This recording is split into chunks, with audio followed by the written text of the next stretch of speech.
జై శ్రీరామ్. నా పేరు సత్యకాశి భార్గవ. నేను రాసిన ఈ మానవోత్తమ రామలోని రాముడి యొక్క 16 అద్భుతమైన గుణాలను అయోధ్యలోని ప్రముఖమైన 16 ప్రదేశాలలో ఒక్కొక్క ఎపిసోడ్ గా తెరకెక్కించి మీ ముందు ఉంచబోతున్నాం. డెఫినెట్ గా ఇది మీరు చూసి ఆనందిస్తారని నేను నమ్ముతున్నాను.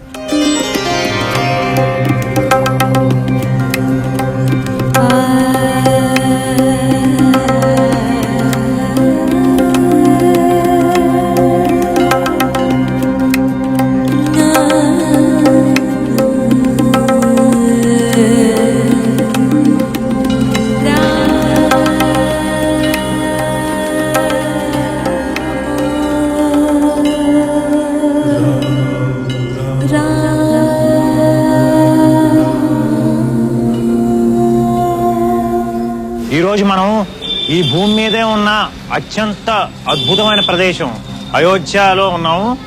అయోధ్య సప్త మోక్షపురుల్లో మొట్టమొదటిది. అంటే దీన్ని మోక్షపురి అని అంటారు. అలాంటి పవిత్రమైన రామ జన్మభూమి అయోధ్యలో ఉన్నాము. ఇప్పుడు ఇక్కడ ఇప్పుడు చూస్తున్నారు కదా, ఇలాంటి భవన్ అనేకం ఉన్నాయి. ఇక్కడ ఏంటంటే ప్రతి ఇల్లు ఒక రామాలయమే, ప్రతివాడు రామభక్తుడే. ఇది అషర్ఫీ భవన్. ఇలాంటి భవన్లు ఏంటంటే వాళ్ళ పని ఏంటంటే రామకథ చెప్పడం. వాళ్ళకి రామకథే జీవితం, రామకథ వృత్తి, రామకథే ప్రవృత్తి. ఈ విధంగా అనేక ప్రతి ఇల్లు రామకథ నిలయమే. ఒకసారి అయోధ్యలో ఉన్న ప్రతి ఇల్లుని ఒకసారి చూద్దాం.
ఇప్పుడు మనం అయోధ్యలోని వెరీ పవర్ఫుల్ ప్లేస్ లో ఉన్నాము. వెనక చూస్తున్నారు కదా, ఇది మహారాజా ప్యాలెస్. అంటే సూర్యవంశస్థుడైన అయోధ్య మహారాజు గారి ప్యాలెస్ మాట. ఇప్పుడు అయోధ్య మహారాజుగా ఉన్న ఆయన బిమలేంద్ర మోహన్ ప్రతాప్ మిశ్రా. ఆయన అయోధ్య రామ జన్మభూమి తీర్థక్షేత్ర ట్రస్ట్ పర్మనెంట్ మెంబర్ కూడా. ఈ అద్భుతమైన ప్లేస్ లో రాముడి యొక్క మొట్టమొదటి గుణం, దానికి సంబంధించిన నిర్వచనం గురించి మాట్లాడుకుందాం. రాముడు సర్వగుణవంతుడు అంటారు. అంటే గుణవంతుడు అనేది రాముడి యొక్క మొట్టమొదటి గుణం. గుణవంతుడు అంటే ఏంటి, అసలు ఆ మెయిన్ గుణం అంటే ఏంటి అంటే రాముడు సౌశీల్యవంతుడు, త్యాగశీలుడు. ఈ 2 గుణాల సముదాయాన్ని గుణవంతుడు అంటారు. సో నిర్వచనం అని అనుకుంటే రాముడు త్యాగశీలి, రాముడు సౌశీల్యవంతుడు, అంటే క్యారెక్టర్ ఉన్నవాడు. ఇది రాముడి యొక్క మొట్టమొదటి గుణం. ఇందులోనే అనేక ఉపగుణాలు కూడా ఉన్నాయి. వీటినన్నిటి కలిపి గుణవంతుడు అంటారు.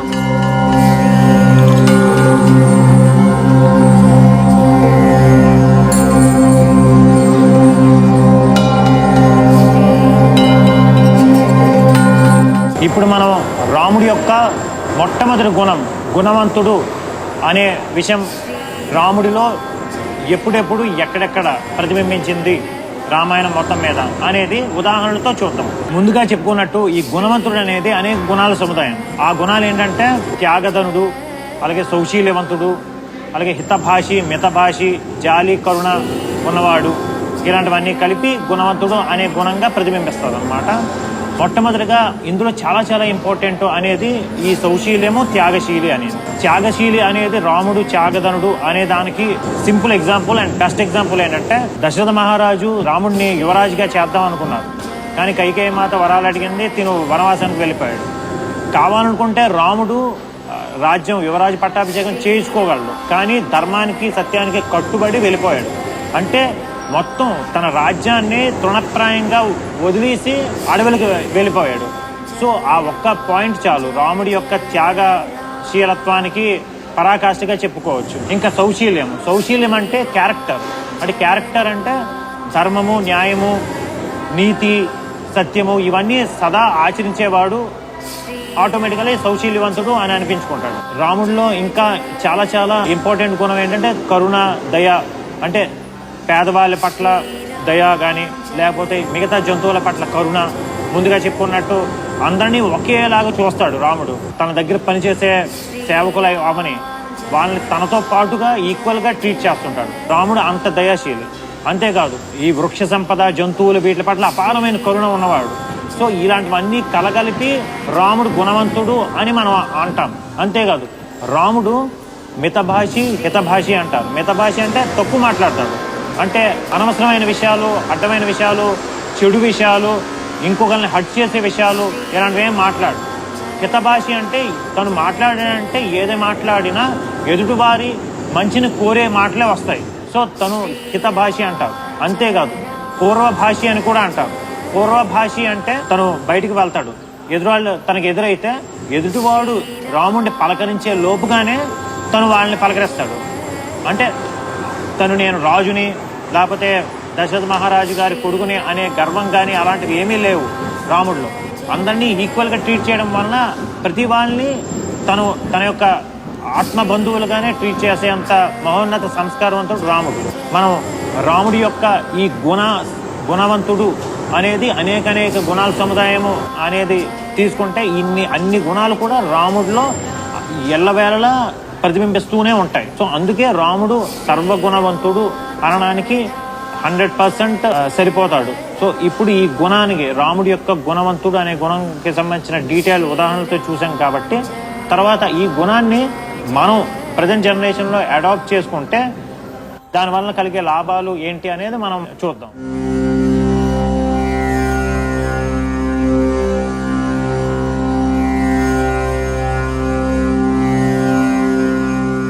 ఇప్పుడు మనం రాముడి యొక్క మొట్టమొదటి గుణవంతుడు అనేది మనం ప్రజెంట్ సర్కమ్స్టాన్సెస్లో అడాప్ట్ చేసుకోవడం వలన ప్రజెంట్ జనరేషన్కి ఏమి లాభాలు అనేది చూద్దాం. అంతకుముందు మనం ఈ అయోధ్యలో అనే ఒక అద్భుతమైన ప్రదేశంలో ఉన్నాం. ఇది విభీషణ కుండం అంటారు. అంటే అయోధ్యకి రాముడి యొక్క పట్టాభిషేకానికి వచ్చిన విభీషణుడి కోసం రాముడు ఒక పెద్ద కోటని కట్టించి ఇచ్చాడు. అప్పుడు విభీషణుడు ఇక్కడ ఒక కుండాన్ని తవ్వించాడు, సరస్సు లాంటి దాన్ని. దీన్ని విభీషణ కుండం అంటారు. యూపీ గవర్నమెంట్ వాళ్ళు రెనోవేట్ చేస్తున్నారు. క్యారెక్టర్ గుణవంతుడు అంటే మనం ఆల్రెడీ అనుకున్నాం కదా, క్యారెక్టర్ ఉండడం అంటే ఎప్పుడు ధర్మబద్ధంగా ఉండడము, నీతిగా నడుచుకోవడము, సత్యమనే చెప్పడము. వీటి వలన మనం డైలీ మన పర్సనల్ లైఫ్లో కానీ ప్రొఫెషనల్ లైఫ్లో కానీ మనం ఆచరించడం వలన ఎన్నెన్నో మంచి అద్భుతాలు మనం సాధించవచ్చు. మనం పర్సనల్లీ మన యొక్క తల్లిదండ్రులతో కానీ, మన సోదరులతో కానీ, మన మిత్రులతో కానీ, లేకపోతే మన కొలీగ్స్తో కానీ అద్భుతమైన సంబంధ బాంధవ్యాలను ఏర్పరచుకోవచ్చు. అంతేకాదు మితభాషి, హితభాషి అంటే తక్కువ మాట్లాడడం అంటే ఎంత అవసరమో అంతే మాట్లాడడం వలన చాలా చాలా తలనొప్పులు మనకు తగ్గుతాయి. అంటే సమాజంలో ప్రతి వాడికి ఒక్కొక్క ఈగో ఫీలింగ్లు ఎక్కువైపోతున్నాయి.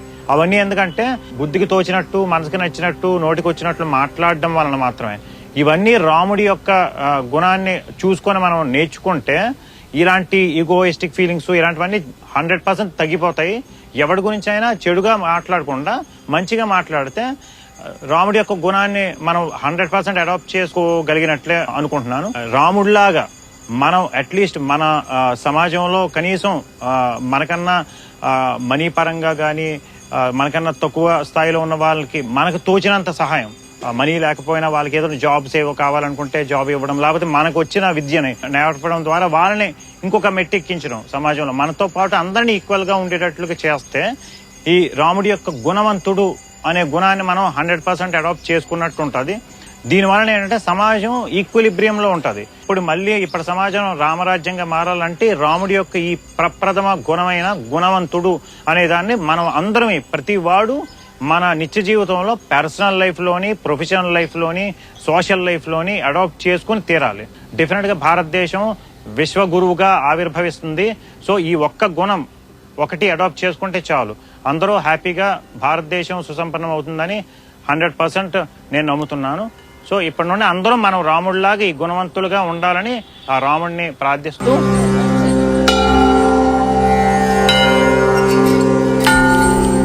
ఈరోజు మనం అయోధ్యలోని ఒక అద్భుతమైన ప్రదేశంలో ఉన్నాము. ఈ ప్రదేశం పేరు జానకి మహల్ అనే దీంట్లో రాముడు సీత మందిరం ఉన్నది. మందిరాన్ని 80 సంవత్సరాల క్రితం ఒక ట్రస్ట్ వాళ్ళు నిర్మించారు. ఇక్కడ దీని ప్రత్యేకత ఏంటంటే ప్రతి సంవత్సరం మార్గశిర శుక్లపక్ష పంచమి తిథి నాడు సీతమ్మ వారు రాముల వారు ఈరోజు స్వయంవర దినోత్సవంగా ఇక్కడ జరుపుకుంటారు. అంటే ఈ రోజే రాముడికి సీతకి స్వయంవరం అయింది.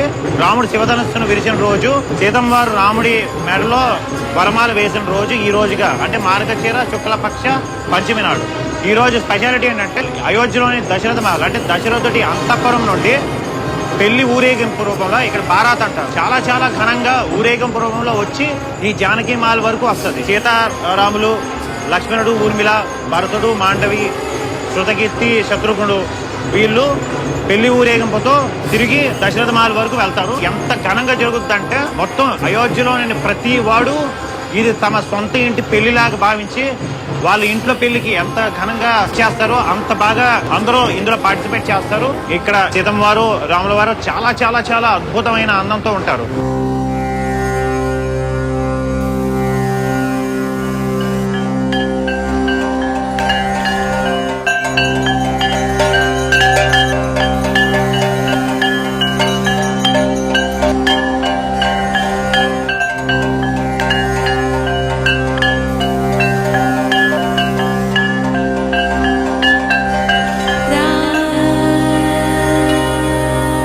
ఇంతవరకు అయోధ్యలోని అద్భుతమైన భవనాలు చూసాం కదా.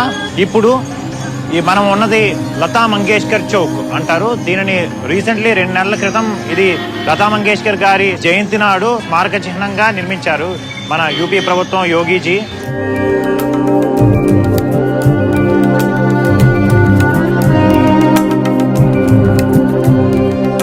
ఈరోజు మనం ఒక దివ్యమైన భక్తి క్షేత్రంలో ఉన్నాము. ఇది అయోధ్య నుండి 25 కిలోమీటర్ల దూరంలో ఉన్న నందిగ్రామం.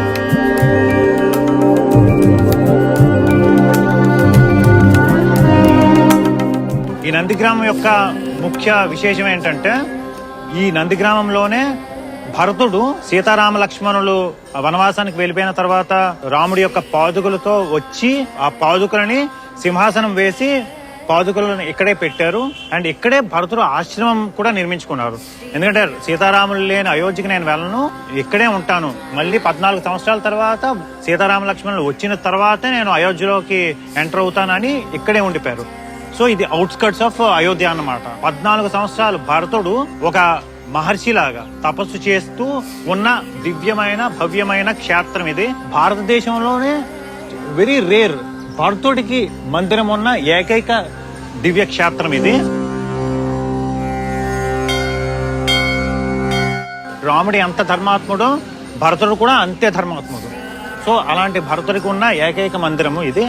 నిత్యము ఇక్కడ సీతారామనామ సంకీర్తన జరుగుతున్న చాలా చాలా పవిత్రమైన స్థలం ఇది.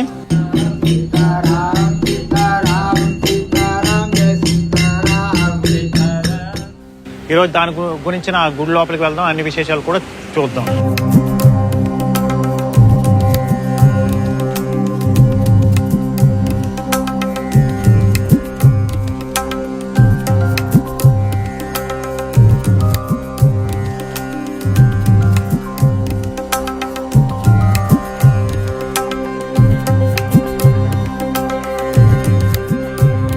హనుమంతుడు భరతుడు కలిశారు. దానికి గుర్తుగా ఇక్కడ ఈ మందిరం నిర్మించారు. ఇదేంటంటే వాల్మీకి రామాయణంలో ఇది లేదు, కానీ రామచరిత మానస్ శ్రీ తులసీదాస్ గారు రాసిన రామాయణంలో ఈ ఘట్టం అనేది ఉన్నది. లక్ష్మణుడు మోర్చిపోయిన తర్వాత సంజీవని పర్వతం తేవడానికి హనుమంతుడు వారు మొత్తం హిమాలయాలకు వెళ్ళి తిరిగి వస్తున్నప్పుడు ఈ అయోధ్య మీదుగా వెళ్తుంటే అప్పుడు భరతుడు చూసి సో ఎవరో అయోధ్యకి ఆపద వస్తుందని తిను బాణం వేసి కొడితే హనుమంతుడు పడుతూ శ్రీరామ్ అనుకుని పడిపోతారు. అప్పుడు వాళ్ళిద్దరు పరిచయం అవుద్ది. అందుకే ఇద్దరు కౌగిలించుకొని ఉన్న గుడిని పెట్టారు. శ్రీరాముడి యొక్క ఒక గుణం గురించి మాట్లాడుకుందాం, శక్తివంతుడు. What is the definition of శక్తివంతుడు? శక్తి అంటే it's not out side power, it's both out side and inside power. బుద్ధి బలము భుజబలము రెండు రాముడికి అత్యంత సుసంపన్నంగా ఉన్నాయి అని అర్థం. బుద్ధి బలము భుజబలము రెండు ఉన్నప్పుడే ఎవరినైనా శక్తివంతుడు అంటారు. సో రాముడు both out side and inside very powerful.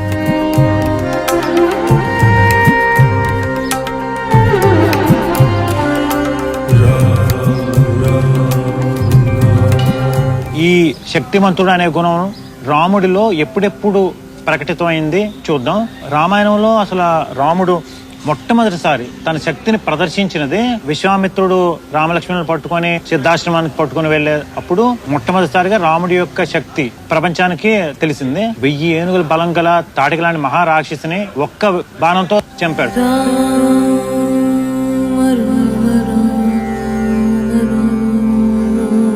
ఇంకా రాముడి యొక్క శక్తికి పరాకాష్ట ఏంటంటే శూర్పణఖ రాముడికి ప్రపోజల్ చేసిన తర్వాత రాముడు అన్న తర్వాత కోపంతో శూర్పణఖ వెళ్లి వాళ్ళ కజిన్స్ కరదోషణలు అక్కడే ఉన్న దండకారణ్యంలో ఉన్న వాళ్ళకి కంప్లైంట్ చేస్తుంది. అప్పుడు కరదోషణలు రాముడిని చంపిద్దామని 14,000 మంది రాక్షస సైన్యంతో వస్తాడు. వాళ్ళని రాముడు ఒక్కడే 72 నిమిషాల్లో చంపుతాడు. ఇది ఒకటి చాలు ఎంత పవర్ఫుల్ క్యాండిడేట్, ఎంత యాక్షన్ హీరో అని తెలియాలంటే ఈ ఒక్క పాయింట్ చాలు. రాముడు సర్వశక్తిమంతుడు అనడానికి ఈ ఒక్క విషయం చాలు.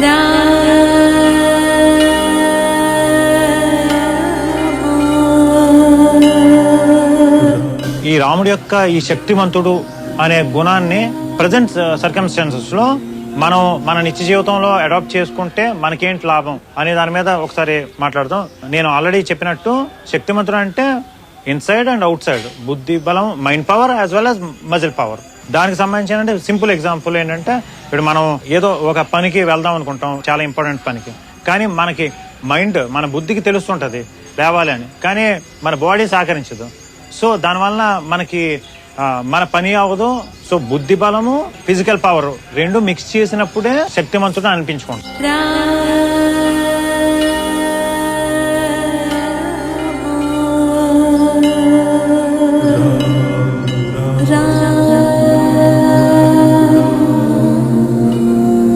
ఈ శక్తివంతుడు ఇప్పుడు మనం ఎలాగ అడాప్ట్ చేసుకోవాలి అనే దాంట్లో చూస్తుంటే ఫర్ ఎగ్జాంపుల్ ఒక స్పోర్ట్స్ లో చూసుకుందాం. మనకి స్పోర్ట్స్ లో మనకి ఎంత టాలెంట్ ఉన్నా, సపోజ్ క్రికెట్ లో చూసుకుంటే ఎంత బ్యాటింగ్ ఇది ఉన్నా, మనకి చాలా ఇంపార్టెంట్ థింగ్ ఏంటంటే మైండ్ పవర్. మెంటల్లీ ఎంత స్ట్రాంగ్ గా ఉంటేనే ఫిజికల్ స్ట్రాంగ్నెస్ అనేది యాడ్ అవుద్ది.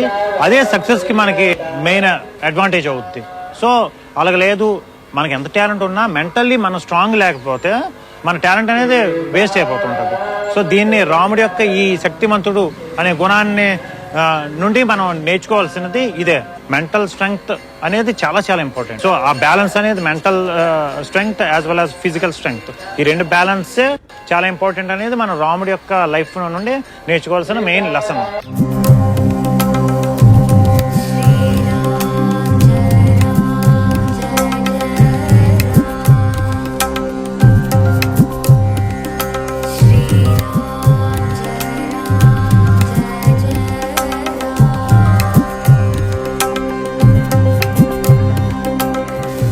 ఈ ప్రదేశం నందిగ్రామంలోనే ఇంకొక అద్భుతమైన దివ్యమైన ప్రదేశం. ఇక్కడే భరతుడి తపస్సు చేసిన ప్రదేశం. దీన్ని భరతుడి తపోవనంగా ప్రసిద్ధిగాంచింది.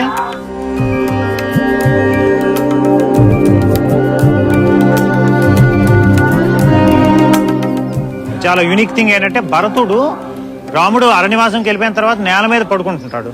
సో రాముడికి ఈక్వల్ గా ఉండకూడదని నేలకి ఒక 5-6 అడుగుల లోతు తవ్వుకొని అక్కడ తపస్సు చేసుకోవడం, అక్కడే పడుకునేవాడు. ఆ ప్రదేశం ఇప్పుడు ఒకసారి మీరు చూద్దరు కానీ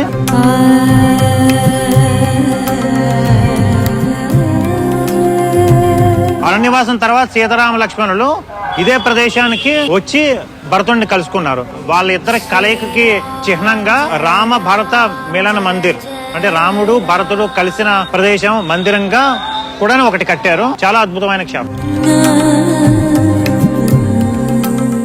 ఇప్పుడు రాముడి యొక్క అతి ముఖ్యమైన గుణం గురించి మాట్లాడుకుందాం. రాముడు మహాధర్మజ్ఞుడు. అసలు ఆ ధర్మజ్ఞుడు అంటే ఏంటి అంటే ధర్మాన్ని ఆచరించేవాడిని ధర్మజ్ఞుడు అంటారు. అసలు ధర్మం అంటే ఏంటి? ధర్మం అంటే లోకహితం కోరేది ధర్మం. అంటే సమాజ హితము, లోకహితము, మానవుల హితాన్ని కోరేది ధర్మము అంటారు. రాముడికి ఆ ధర్మము తెలుసును, ఆ ధర్మాన్ని ఆచరించడం తెలుసును. కనుక రాముడు మహాధర్మజ్ఞుడు అంటారు.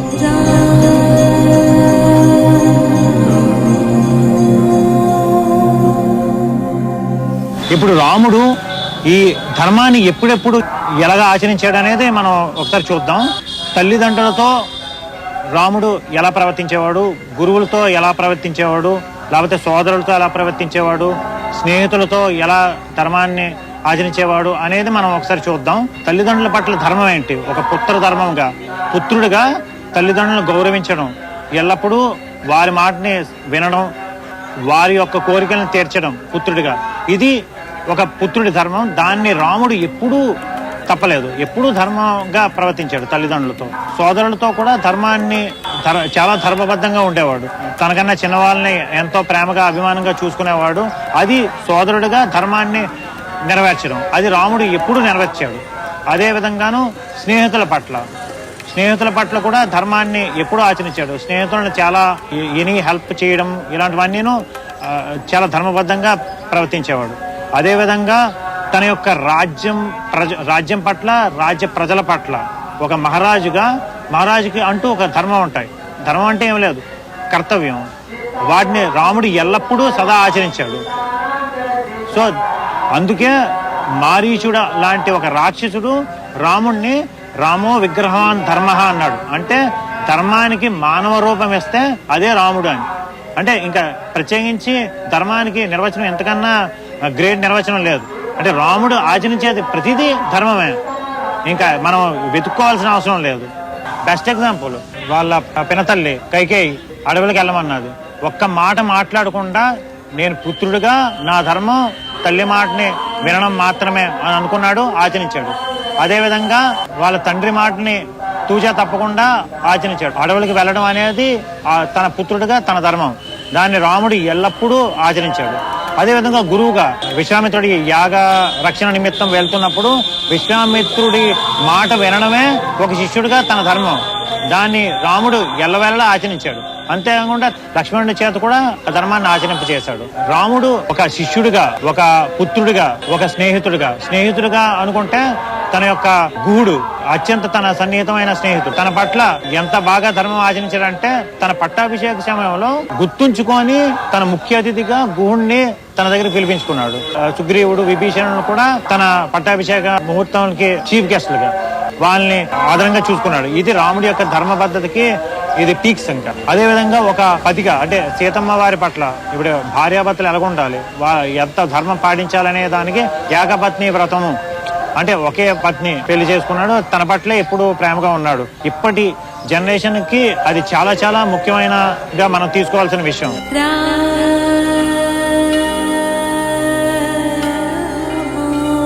ఇప్పుడు ఈ రాముడి యొక్క ఈ గుణం ధర్మజ్ఞుడు అనేది ప్రజెంట్ జనరేషన్ లో మనం ఆచరించడం వలన ఏంటి ఉపయోగాలు అనేది ఒకసారి చూద్దాం. ఫర్ ఎగ్జాంపుల్, అధర్మం పెరిగిపోతుంది అనడానికి నిదర్శనం ఏంటంటే అవినీతి పెరిగిపోవడం, అలాగే అక్రమాలు పెరిగిపోవడం అనేది అధర్మం పెరిగిపోయింది, ధర్మం తగ్గిపోయింది అన్నదానికి నిదర్శనం. సో దాన్ని ఎలాగ మనం ఇప్పుడు ప్రజెంట్ జనరేషన్ ఏం చేసుకోవచ్చు? తల్లిదండ్రుల పట్ల ఒక పుత్రుడిగా మన బాధ్యతలు ఎవరో నిర్వర్తించడం లేదనేది అది సత్యం. ఎందుకంటే అనాథ శరణాలయాలు, వృద్ధాశ్రమాలు ఇన్ని పెరిగిపోతున్నాయంటే మనం తల్లిదండ్రుల పట్ల పుత్రుడిగా కరెక్ట్ గా మన ధర్మాన్ని నిర్వర్తించడం లేదని అర్థం. కనుక ప్రతి పుత్రుడు డెఫినెట్ గా గుర్తుంచుకోవాల్సిన విషయం ఏంటంటే రాముడిలాగా వారి యొక్క తల్లిదండ్రుల మాటలను మాత్రమే గౌరవించి వాళ్ళ మాటని జవదాడకుండా ఉంటే డెఫినెట్ గా ఈ వృద్ధాశ్రమాలు తగ్గుతాయి. ఇలాంటి తగ్గుతున్నాయంటే ధర్మం పెరుగుతుంది, అధర్మం తగ్గుతుంది అని అర్థం. ప్రతి పుత్రుడు, అబ్బాయి మాత్రమే కాదు అమ్మాయిలు కూడా వాళ్ళ తల్లిదండ్రుల పట్ల చాలా గౌరవంగా ధర్మంగా నడుచుకోవాలి. అదే విధంగా స్నేహితుల పట్ల కూడా ఇప్పుడు ప్రతి వాళ్ళకి మెయిన్ రిలేషన్ అనే ధర్మం కాకుండా మనీ మైండెడ్ అయిపోయారు. ఎప్పుడైతే మనీ అనేది మన హ్యూమన్ రిలేషన్స్ మధ్య అడ్డంగా వచ్చిందో ధర్మం అనేది ఆటోమేటికల్లీ తగ్గిపోతుంటుంది. ఇప్పుడున్న పరిస్థితుల్లో మనీకి ఎంత ఇంపార్టెన్స్ ఇచ్చామంటే అసలు మనీ సంపాదించడమే ధ్యేయం. మనీ అనేది ఆ సంపాదన కూడా ధర్మబద్ధంగా సంపాదించడం లేదు, అంతేకాదు ధర్మబద్ధంగా ఖర్చు పెట్టట్లేదు కూడా. ధర్మబద్ధంగా సంపాదించాలి, ధర్మబద్ధంగా ఖర్చు పెట్టాలి. ధర్మం అంటే ముందు చెప్పుకున్నట్టు లోకహితం, సమాజహితం. సమాజం బాగుండాలి అంటే ప్రతివాడు ఇండివిజువల్ లెవెల్లో ధర్మబద్ధంగా ఉండాలి.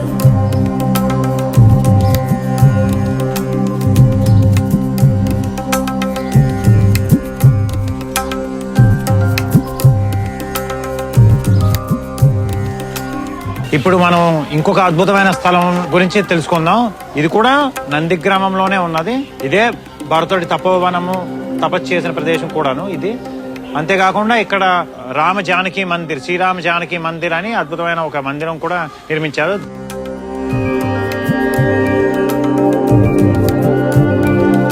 ఇంకొక చాలా చాలా అతి పుణ్యమైన పవిత్రమైన స్థలం ఒకటి ఉన్నది, భరతకూపం అంటారు దాన్ని. ఈ భరతకూపం ఏంటంటే ఇప్పుడు రాముడి పట్టాభిషేకం చేయడానికి దశరథుడు అనేక నదుల నుండి సముద్రాల నుండి నీరు తెచ్చి పట్టాభిషేక ముహూర్తం నాడు రాముడికి అభిషేకం చేయడానికి అనేక జలాలు తెచ్చారు. అవి తర్వాత అది పట్టాభిషేకం చేయలేకపోయారు. వనవాసానికి రాముడు సీతారాముడు వెళ్ళిపోయారు. తర్వాత దశరథుడి మరణం తర్వాత భరతుడికి మొత్తం జలాలన్నిటినీ తెచ్చి ఇక్కడ ఈ భరతకూపంలోనే నిక్షిప్తం చేశాడు. చాలా పవిత్రమైన జలం. దాన్ని ఒక్కసారి ఒక తీర్థం పుచ్చుకుంటే సకల పాపాలు తొలుగుతాయని ఇక్కడ పెద్దలు చెప్తున్నారు.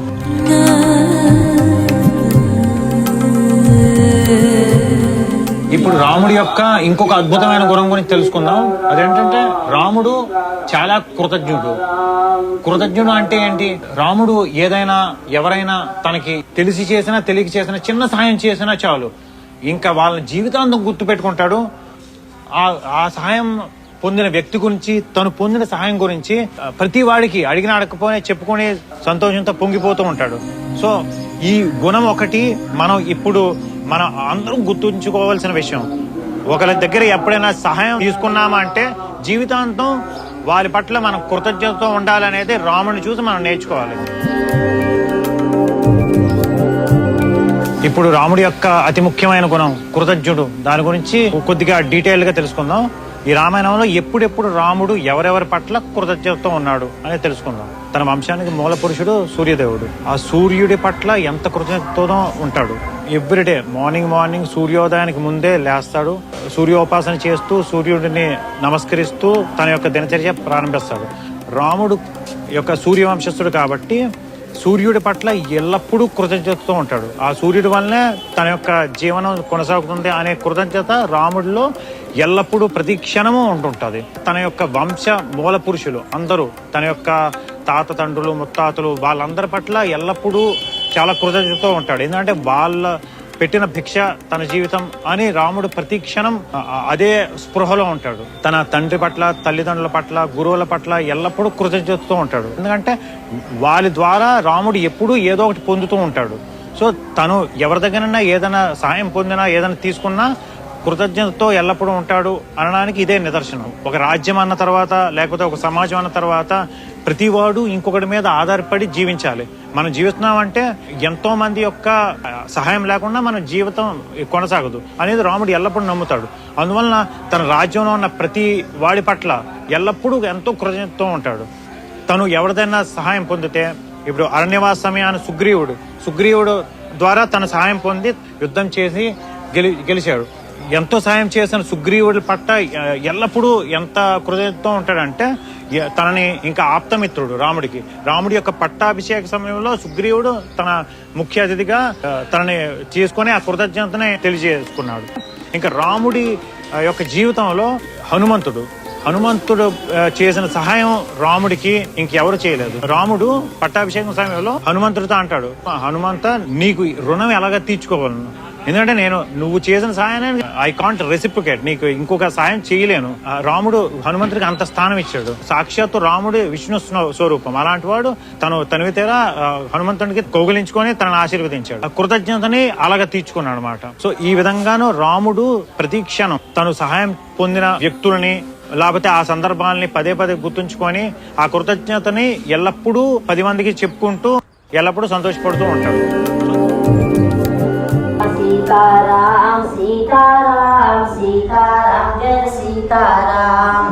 ఇప్పుడు మనం ఈ రాముడి యొక్క ఈ కృతజ్ఞుడు అనే గుణం ప్రజెంట్ సొసైటీలో మన పర్సనల్ లైఫ్ లో ఆచరించడం వలన ఏంటి లాభం అనేది మనం ఒకసారి చూద్దాం. ఎందుకంటే ఇది చాలా చాలా ఇంపార్టెంట్ గుణం. ఇప్పుడు మన ప్రజెంట్ సొసైటీలో ప్రతి వాడు ఆచరించదగ్గ గుణం. ఎందుకంటే ఎవరి దగ్గరైనా మనం హెల్ప్ తీసుకున్నామంటే ద మినిమం కట్టేసి వాళ్ళ పట్ల కృతజ్ఞతతో ఉండాలి అనేది మనం ఎల్లప్పుడూ మన మైండ్ లో పెట్టుకోవాలి. దానివల్ల మన మానవ సంబంధాలు అనేవి ఎంతో వృద్ధిలోకి వస్తాయి. మానవుడు సంఘజీవి. సమాజంలో ఉన్న ప్రతి వాడికి ఇంకొకటి అవసరం ఉన్నది.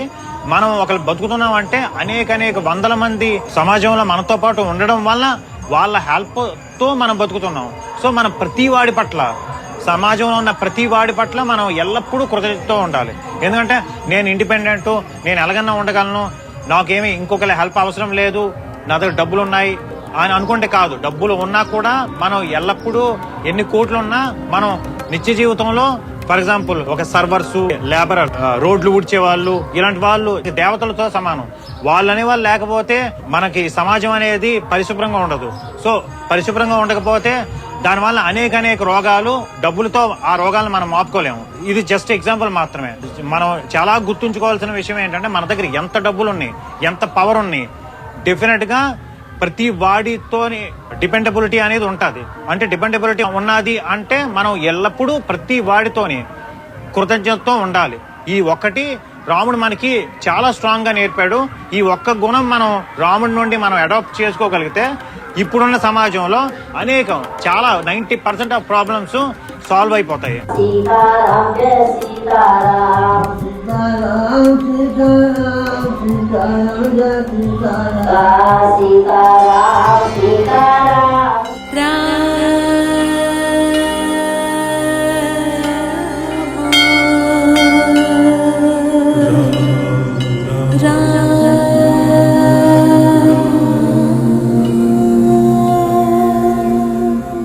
ఇంతవరకు నంది గ్రామంలో ఉన్న భరతాశ్రమంలో ఉన్న భరతకోపం గురించి, అలాగే రాముడి యొక్క చాలా చాలా ఇంపార్టెంట్ గుణం కృతజ్ఞుడు అనే గుణం గురించి మనం తెలుసుకున్నాం.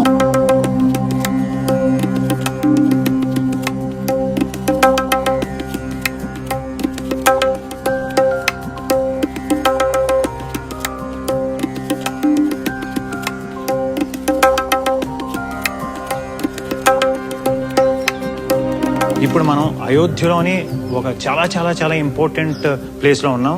ఇది దశరథ మహారాజు గారి సమాధి.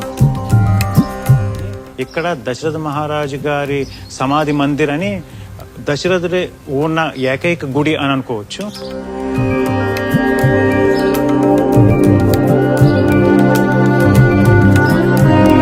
అయోధ్య నుండి అప్రాక్సిమేట్లీ 20 కిలోమీటర్ల దూరంలో ఉన్నది. ప్రతివాడు దర్శించదగిన ప్రదేశం. ఎందుకంటే దశరథ మహారాజు గారి అంతటి పుణ్యాత్ముడు ఇంకోళ్ళు ఉండరు. ఎందుకంటే దశరథ మహారాజు గారికి విష్ణుమూర్తి అంతటివాడు రాముడిగా పుట్టాడంటే దశరథ మహారాజు గారు ఎంత గ్రేటో మీరు ఆలోచించండి. దశరథ మహారాజు ఎప్పుడు ప్రతి క్షణం రామ రామ రామ అనుకునే ఉండేవారు. అలాగే రామ రామ రామ అని అనుకునే తన ప్రాణాన్ని విడిచారు. సో అంతటి అదృష్టవంతుడు అయిన దశరథ మహారాజు గారి దివ్యమైన సమాధి మందిర్ దర్శించడం అనేది మన పూర్వజన్మ అదృష్టం.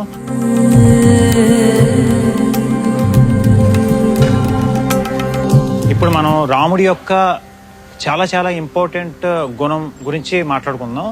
రాముడు చాలా సత్యవాక్ పాలకుడు.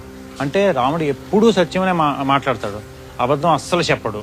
ఇది చాలా చాలా చాలా మనం నేర్చుకోవాల్సిన అతి ముఖ్యమైన గుణం. చూడడానికి చాలా సింపుల్ గుణం లాగా అనిపిస్తుంది, కానీ ఇది ఒక్కటి రాముడి గుణములలో సత్యవాక్ పాలన అనే ఒక్క గుణాన్ని పట్టుకుంటే మన జీవితాలు అన్ని మారిపోతాయి. సత్యవాక్ పాలన అంటే ఆల్వేస్ టెల్స్ ట్రూత్. అసలు రాముడు రామాయణంలో ఈ సత్యవాక్ పాలన ఎప్పుడెప్పుడు ఏ సందర్భాల్లో చేశాడు అనేది మనం కొద్దిగా డీటెయిల్ గా మాట్లాడదాం. రాముడి యొక్క ఈ గుణం యొక్క విశేషత ఇంకోటి కూడా ఉంది. రాముడు ఎల్లప్పుడూ సత్యాన్నే పలుకుతాడు. అంతేకాదు తన చుట్టూ ఉండే వాళ్ళ చేత కూడా సత్యాన్నే మాట్లాడించేటట్టు చేస్తాడు. అది ఇంకా గొప్ప విషయం. చాలా ముఖ్యమైన విషయం ఏంటంటే దశరథుడు కైకేయి మాతకి ఒక వరం ఇచ్చారు. ఆ వరాన్ని కైకేయి అడిగినప్పుడు రాముడు గాని కైకేయి మాటని పాటించకుండా ఉంటే దశరథుడు మాట తప్పిన వాడు అవుతును, అంటే దశరథుడు అసత్యవాక్ పాలకుడు అని అనిపించుకున్నాడు. కానీ రాముడు తను మాత్రమే ఆ విషయం పాటించకుండా మాత్రమే కాకుండా వాళ్ళ తండ్రి చేత కూడా సత్యం వాక్ పాలన గావించిన గొప్ప వ్యక్తి. ఈ సత్యవాక్ పాలన అనేది రాముడికి అది పుట్టిన అప్పటి నుండి అది వచ్చింది. అది మనం అడాప్ట్ చేసుకుంటే మన జీవితాలు కూడా చాలా సుఖ సంతోషాలతో ఉంటాయి అనడంలో ఏ డౌట్ లేదు.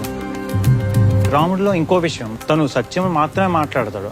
అంతేకాదు తను ఏదైనా విషయం మాట్లాడంటే అది ఆటోమేటికల్లీ సత్యంగా కన్వర్ట్ చేయగల శక్తి సామర్థ్యాలు కూడా ఉన్నాయి. బెస్ట్ ఎగ్జాంపుల్ ఏంటంటే మొట్టమొదటిసారిగా సుగ్రీవుడిని రాజుగా ముందు అనౌన్స్ చేస్తాడు. ఆ తర్వాత వాళ్ళని చంపుతాడు. రాముడు ఒక మాట చెప్పిన తర్వాత దాన్ని సత్యంగా ఎలా చేసుకోవాలో కూడా రాముడు చేస్తాడు. అలాగే విభీషణుడిని తన కలిసిన వెంటనే లంకా రాజ్యానికి రాజుని చేస్తాడు. ఆ తర్వాత రావణాసుని చంపి ఆ తర్వాత పట్టాభిషేకం చేస్తాడు. రాముడి యొక్క ఈ గుణం నుండి తెలుసుకోవాల్సింది ఏంటంటే తను సత్యాన్నే ఆల్వేస్ మాట్లాడతాడు. తను ఏది చేసినా అల్టిమేట్లీ అది సత్యమే అవుతుంది. ఈ గుణం అనేది రాముడి యొక్క చాలా విశేష గుణం. ఇది ఒక్కటి మనం రాముడి నుండి మనం నేర్చుకోగలిగితే మన జన్మ ధన్యమైపోతుంది అన్నలో ఎటువంటి అతిశయోక్తి లేదు. రాముడి యొక్క ఈ సత్యవాక్ పాలన అనే గుణాన్ని ప్రజెంట్ జనరేషన్కి అడాప్ట్ చేసుకుంటే ఏంటి యూజెస్, దీని గురించి మాట్లాడదాం. ఎప్పుడూ నిజమే చెప్పడం అనేది అంతకు మించిన పెద్ద విషయం లేదు. That it self is an biggest advantage. ఎందుకంటే ప్రతివాడికి అది పర్సనల్ లైఫ్లో కానీ ప్రొఫెషనల్ లైఫ్లో కానీ వాళ్ళ సోషల్ లైఫ్లో కానీ ఆల్వేస్ వాళ్ళకి అబద్ధం చెప్పడం వలన వచ్చిన ప్రాబ్లమ్స్, నిజం చెప్పడం వలన వచ్చిన యూజెస్ అనేది ఇంకొకరు ఎక్స్ప్లెయిన్ చేస్తే కదా అందరికీ వాళ్ళ వాళ్ళ మనసులో తెలుస్తుంటుంది. సో అయినా కూడా కొన్ని చెప్దాం. ఎప్పుడు నిజమే చెప్పడం వలన బెస్ట్ యూజ్ ఏంటంటే మనం హార్ట్ ఎప్పుడు క్లీన్గా ఉంటుంది. ఎందుకంటే అబద్ధం చెప్పేటప్పుడే ఎక్కువ ఆలోచించాలి, అబద్ధం చెప్పేటప్పుడే ఎక్కువ మదనపడాలి, ఎక్కువ కన్ఫ్యూజన్స్, మెంటల్ స్ట్రెయిన్స్ ఇవన్నీ అబద్ధం చెప్పడం వల్ల మాత్రమే వస్తాయి. నిజం చెప్పడం వలన మనకి ఇలాంటి ప్రాబ్లమ్స్ ఏమీ ఉండవు. ఎందుకంటే ఏది మనం క్యారీ చేయక్కర్లేదు. అబద్ధం చెప్పినప్పుడే చాలా కథలు, కహానీలు, స్టోరీలు మనం క్యారీ చేయాలి మైండ్లో. నిజం చెప్పడం వలన మనసు చాలా క్లీన్గా ఉంటుంది, నో టెన్షన్స్. దానివల్ల ఏంటంటే మనకి మైండ్, హార్ట్ చాలా ప్యూర్గా ఉంటుంది. ఆల్వేస్ నిజాన్ని చెప్పడానికి చాలా ఈజీ పాయింట్, బట్ అది ఆచరించడం అనేది చాలా కష్టం.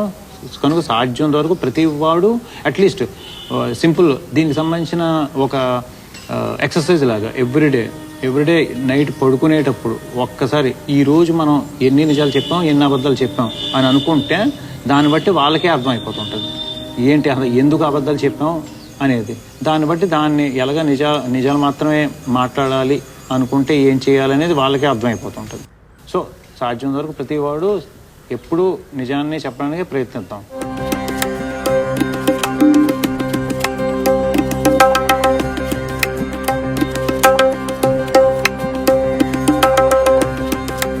ఇప్పుడు మనం ఈ దశరథ సమాధి మందిర దగ్గర రాముడి యొక్క అతి ముఖ్యమైన గుణం సత్యవాక్ పాలకుడు అనే గుణానికి సంబంధించిన మొత్తం చూసాం.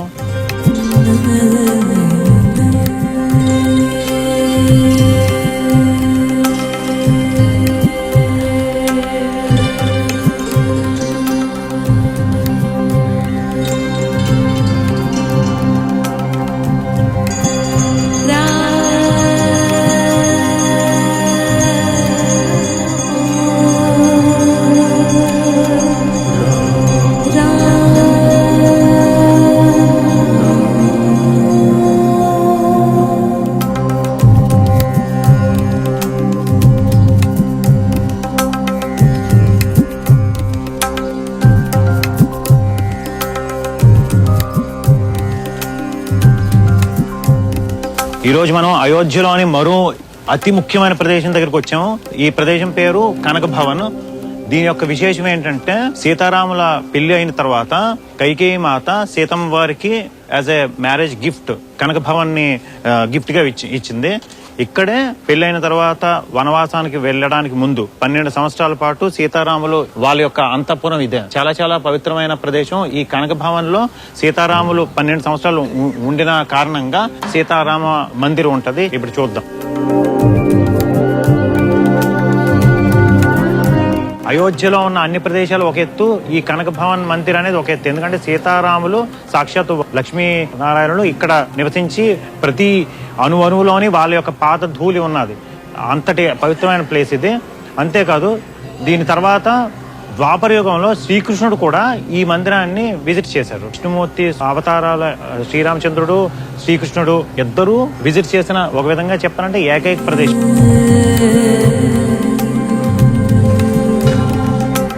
రాముడు, సీతమ్మ వారు, శ్రీకృష్ణుడి పాదముద్రలు ఇక్కడ నిక్షిప్తమై ఉన్నాయి. సో అందరూ దీనిని దర్శించుకొని పునీతులు అవ్వాలని నేను ఆశిస్తున్నాను.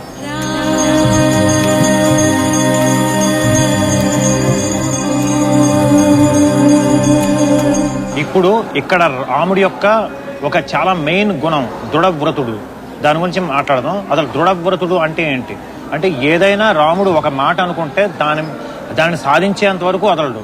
ఎంత పెద్ద కష్టం అయిన పని అయినా కూడా ఒక్కసారి ఇది చెయ్యాలి అనుకుంటే, దృఢంగా అనుకుంటే దాన్ని కంప్లీట్ చేసినంత వరకు వదలని తత్వాన్ని దృఢవ్రతం అంటారు. రాముడు అంతటి దృఢవ్రతుడు.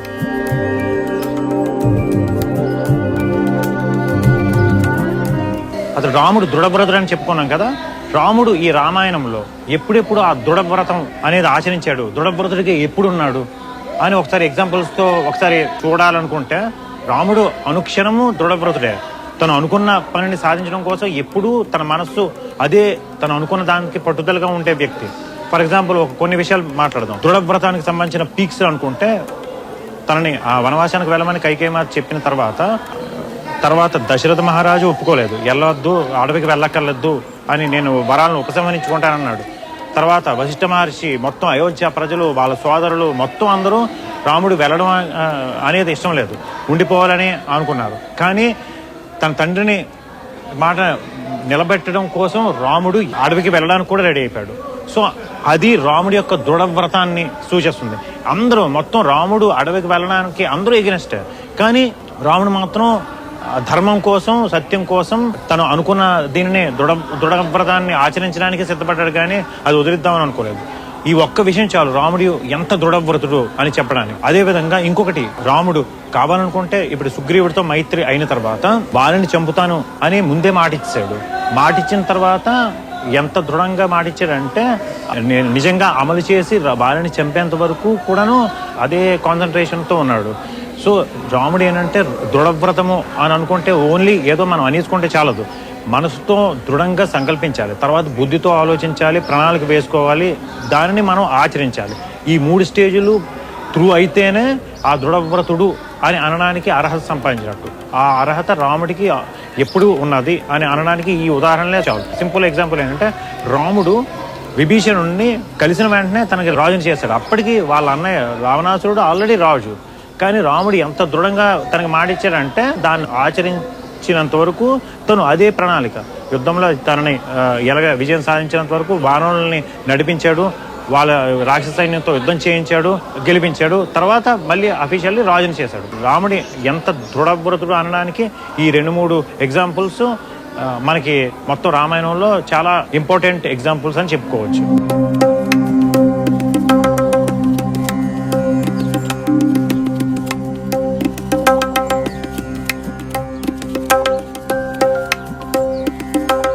ఇప్పుడు రాముడి యొక్క ఈ దృఢవ్రతము అనే దాన్ని ప్రజెంట్ జనరేషన్లో మనం ఎలాగ అన్వయించుకోవడం వల్ల యూజెస్ ఏంటి అనేది ఒకసారి చూద్దాం. ఇప్పుడు ఇది చాలా చాలా ఇప్పటి యంగ్స్టర్స్కి, యంగర్ జనరేషన్కి, అందరికీ చాలా చాలా ఉపయోగపడే గుణం. ఎందుకంటే ఏదైనా మనం పని సాధించాలంటే దానికి మనం ఫస్ట్ చాలా ఫర్మ్గా ఆ పనికి సంబంధించిన నిబద్ధత ఉండాలి, దాని గురించి అది చెయ్యాలనే సంకల్పం ఉండాలి. అది ఉంటే ఆటోమేటికల్లీ ఎంత కష్టమైన పని అయినా మనం సాధించగలం. ఒక ఎగ్జామినేషన్ తీసుకోండి, అది ఎంత కష్టమైనా ముందు మనం సంకల్పించుకోవాలి, దాన్ని ఎలాగ ఎగ్జిక్యూట్ చేయాలి అనేది మనం ఆలోచించుకోవాలి, ప్రణాళిక వేసుకోవాలి. ఆ తర్వాత దానికి సంబంధించిన ఇన్ఫర్మేషన్ అన్ని గ్యాదర్ చేసి మనం వర్కౌట్ చేసుకొని దాన్ని మనం ఆచరించగలగాలి. సో దృఢవ్రతము అనే దానికి ప్రతి దాంట్లోనే మనం గట్టిగా అనుకుంటే ఏదైనా చేయగలము అన్నదానికి ఇది రాముడి యొక్క ఈ గుణం అనేది చాలా చాలా ఎప్పటికీ మనకి యూజ్ఫుల్ గా ఉంటుంది అనేది మనకి ఆల్రెడీ ప్రూవ్డ్.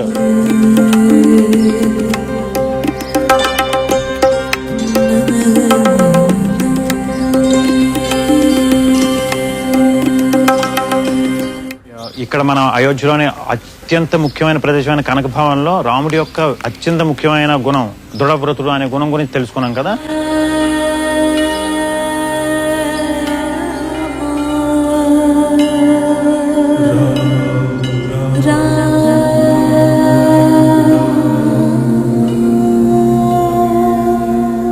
ఈరోజు మనం అయోధ్యలోని అత్యంత ముఖ్యమైన ప్రదేశంలో ఉన్నాం. ఈ ప్రదేశం పేరు దశరథ మహారాజ్జీ మహల్.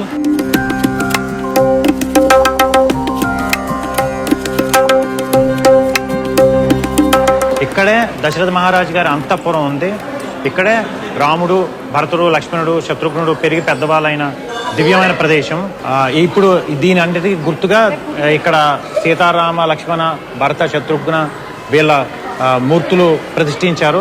అంతేకాకుండా రామ, లక్ష్మణ, భరత, శత్రుఘ్న వీళ్ళ భార్యలు కూడా సీతమ్మ వారు, ఊర్మిళ, మాండవి, శృతకీర్తి వారి యొక్క మూర్తులు కూడా ఉన్నాయి. చాలా rarest of the rare Mandir ఇది. ఇది దర్శించుకొని అందరూ ఆనందించాలని నేను కోరుకుంటున్నాను.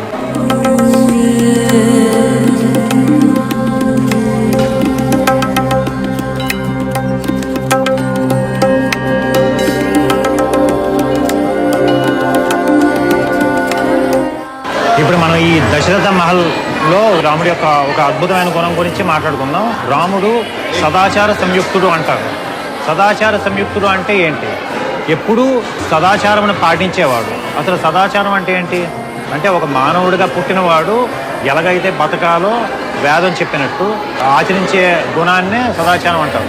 రాముడు ఆ గుణాలని, మానవుడిగా పుట్టిన వాడు ఆచరించవలసిన గుణాలని ఎల్లప్పుడూ ఆచరిస్తారు. ఫర్ ఎగ్జాంపుల్, మనిషిగా పుట్టినవాడు బ్రాహ్మీ ముహూర్తం అంటే సూర్యోదయానికి ముందే నిద్ర లేవాలి, తర్వాత పూజ అలాంటివన్నీ చెయ్యాలి. ఇలాంటి థింగ్స్ అన్నింటినీ పాటించేవాడిని సదాచారము అంటారు. సో అది రాముడు సదాచార సంయుక్తుడు.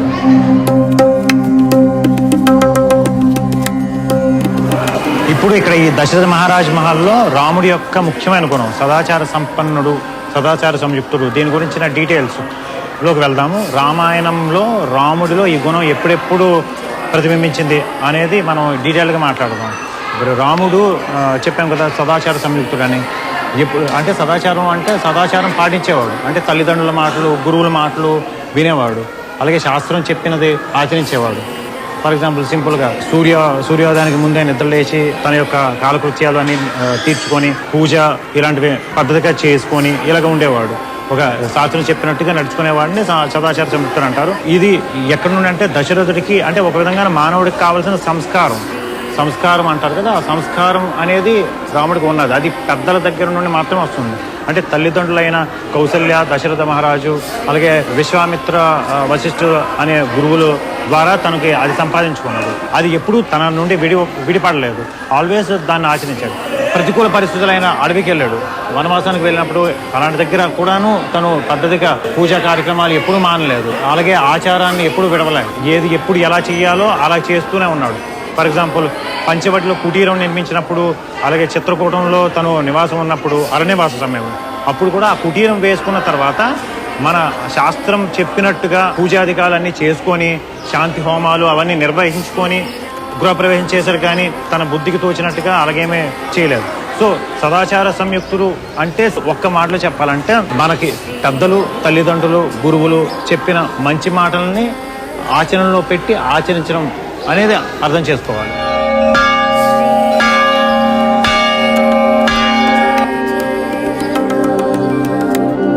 రాముడి యొక్క ఈ సదాచార సంయుక్తుడు అనే గుణాన్ని ప్రజెంట్ జనరేషన్ ఆచరించడం వలన మనకు వచ్చే లాభాల గురించి ఆలోచిద్దాం. లాభాలు కానీ యూజెస్ కానీ ఏంటనేది యంగర్ జనరేషను ఒకసారి ఆలోచించుకుంటే తల్లిదండ్రుల మాటలు ఎంతమంది వింటున్నారు, గురువుల మాటలు ఎంతమంది వింటున్నారు అనేది ఒకసారి ఆలోచించుకుంటే అందరికీ అదే అర్థమవుతుంది. పెద్దల మాట వినడం అనేది ఆల్వేస్ మనకి మంచి విషయమే కానీ చెడ్డ విషయం ఎట్టి పరిస్థితుల్లోనే కాదు. సో యంగర్ జనరేషన్ అనేది ఇది ఒకటి దృష్టిలో పెట్టుకొని మనం చేసే పని పెద్దలకి ఓకేనా కాదా, మన తల్లిదండ్రులకు ఓకేనా కాదా అనేది ఆలోచించుకొని చేస్తే చాలా ప్రాబ్లమ్స్ అనేవి తగ్గుతాయనేది నా ఉద్దేశం. నా ఉద్దేశం అనేది కాదు, రాముడు మనకి నేర్పినది అది. సింపుల్ గా ఒక ఎగ్జాంపుల్ చెప్తాం.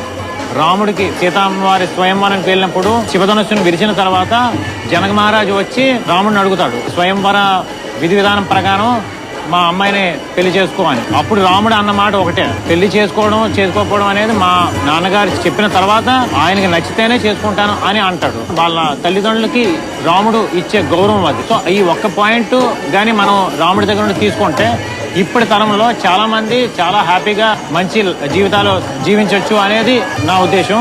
అదే రాముడు మనకి నేర్పింది.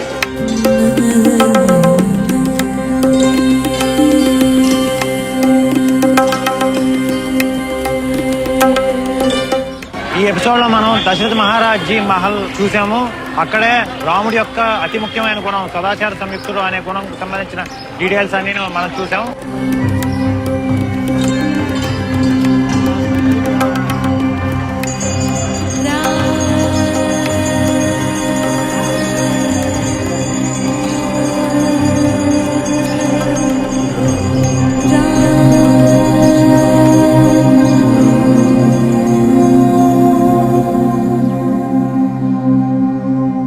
ఈరోజు మనం అయోధ్యలోని ఒక అత్యంత ముఖ్యమైన ప్రదేశం దగ్గర ఉన్నాము.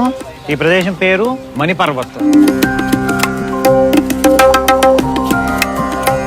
దీని యొక్క విశేషం ఏంటంటే సీతమ్మ వారికి మ్యారేజ్ అయిన తర్వాత జనక మహారాజు గారు పెళ్లి కూతురు తరపున సారి పంపించిన చాలా అతి పవిత్రమైన ప్లేసు.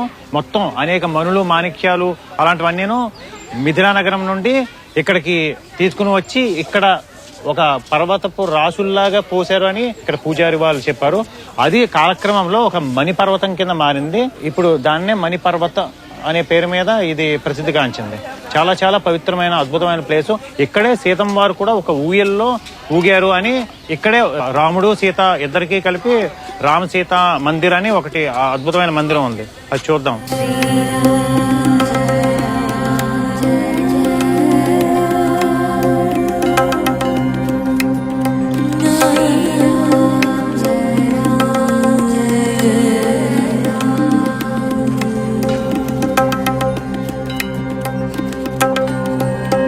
ఇప్పుడు మనం అయోధ్యలోని అద్భుతమైన ప్రదేశం మణి పర్వత్ దగ్గర ఉన్నాము. ఇక్కడ మనం రాముడి యొక్క ఒక అత్యద్భుతమైన గుణం గురించి తెలుసుకుందాం. ఆ గుణం ఏంటంటే రాముడు సర్వభూతహితుడు. అంటే అన్ని జంతువులని ప్రాణులందరినీ సమదృష్టితో సమానంగా చూస్తాడు. భూమి పైన ఆల్మోస్ట్ 24 లక్షల జీవరాశులు ఉన్నాయి. అందులో మానవుడు ఒకడు.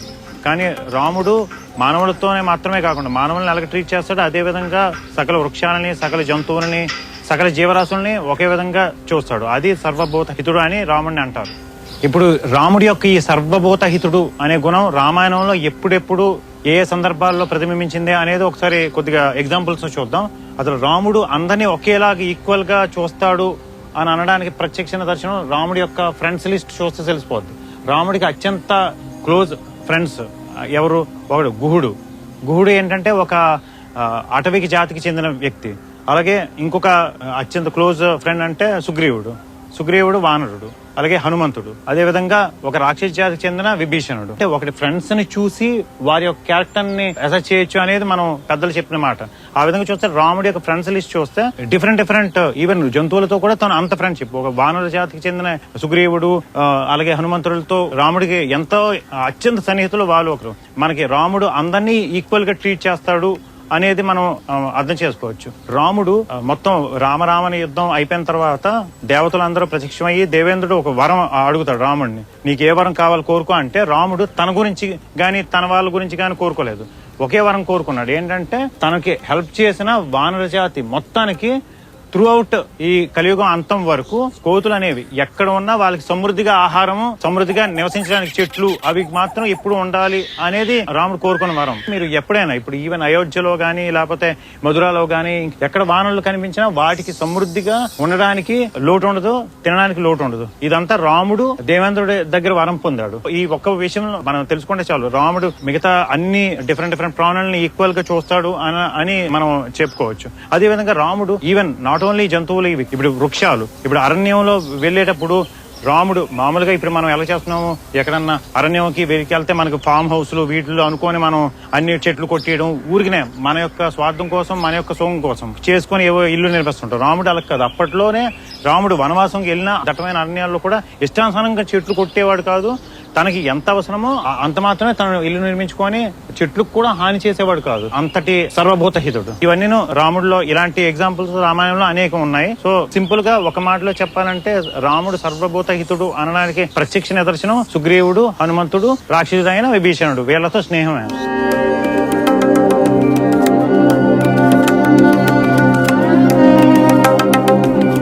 రాముడి యొక్క ఈ సర్వభూత హితుడు అనే గుణం ప్రజెంట్ జనరేషన్ కి అడాప్ట్ చేసుకుంటే ఏంటి అనేది ఒక డీటెయిల్ గా చూద్దాం.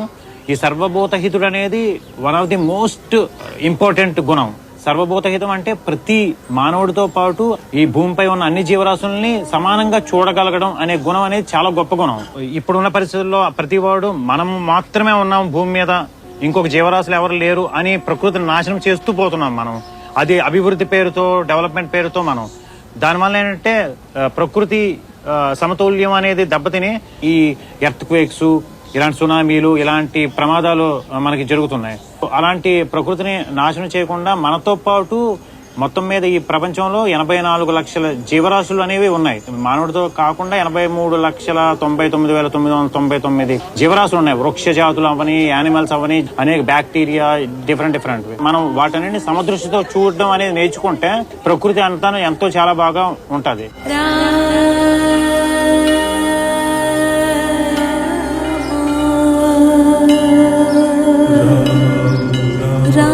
మెయిన్ ఈ గుణాన్ని మనం ఎప్పుడైతే అడాప్ట్ చేసుకోగలమో డెఫినెట్ గా ప్రకృతి అనేది సమతౌల్యం అనేది మనం సాధించవచ్చని నా ఫీలింగ్. రాముడి యొక్క ఈ సర్వభూత హితము అనే ఈ గుణాన్ని అడాప్ట్ చేసుకోవడం ద్వారా మాత్రమే సాధ్యం అవుతుంది. మనకి ఈ భూమిపై ఎంత హక్కు ఉందో సకల జీవరాశులకు కూడా ఈ భూమి మీద అంతే హక్కు ఉంది అని రాముడు నమ్మేవాడు, అలాగే ఆచరించేవాడు. రామరాజ్యము అని ఎందుకు మనం ఒక డేటం పెట్టుకుని అంతకు మించినది ఏం లేదు. అది మనం ఇప్పుడు అడాప్ట్ చేసుకుంటే ఇప్పుడే తరంలో అది చాలా చాలా సుఖ సంతోషాలతో ఈ సమాజం వర్ధిల్లుతుంది అని అనడానికి అతిశయోక్తి ఏమాత్రం లేదు.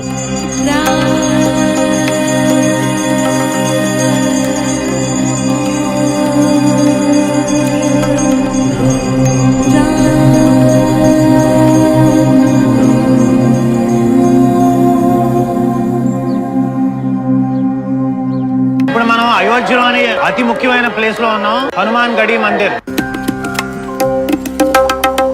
ఇక్కడ ఏంటంటే రామ పట్టాభిషేకం అయిన తర్వాత అందరూ వెళ్ళిపోతారు, వెనక్కి వెళ్ళిపోతుంటారు వాళ్ళ వాళ్ళ స్థానాలకి.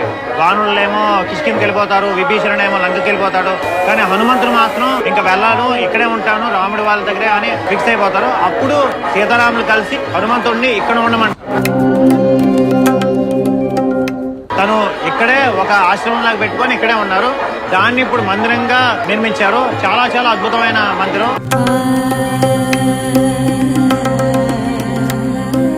హనుమాన్ గడి మందిర్లో రాముడి యొక్క ఇంకొక అతి ముఖ్యమైన గుణం గురించి మాట్లాడదాం. రాముడు మహా విద్వాంసుడు. విద్వాంసుడు అంటే ఏంటి అంటే అన్ని విద్యలు వచ్చినవాడు. జనరల్ గా మనం వింటాం కదా 64 కళా నిష్ణాతులు, చతుష్షష్టి కళా పారంగతుడు అని. 64 కళల్లోని రాముడు విద్యావంతుడు. రాముడు ఈ ప్రతి కళని ఒక్కొక్క గురువు దగ్గర అభ్యసించి అందులో నిష్ణాతుడు అయ్యాడు.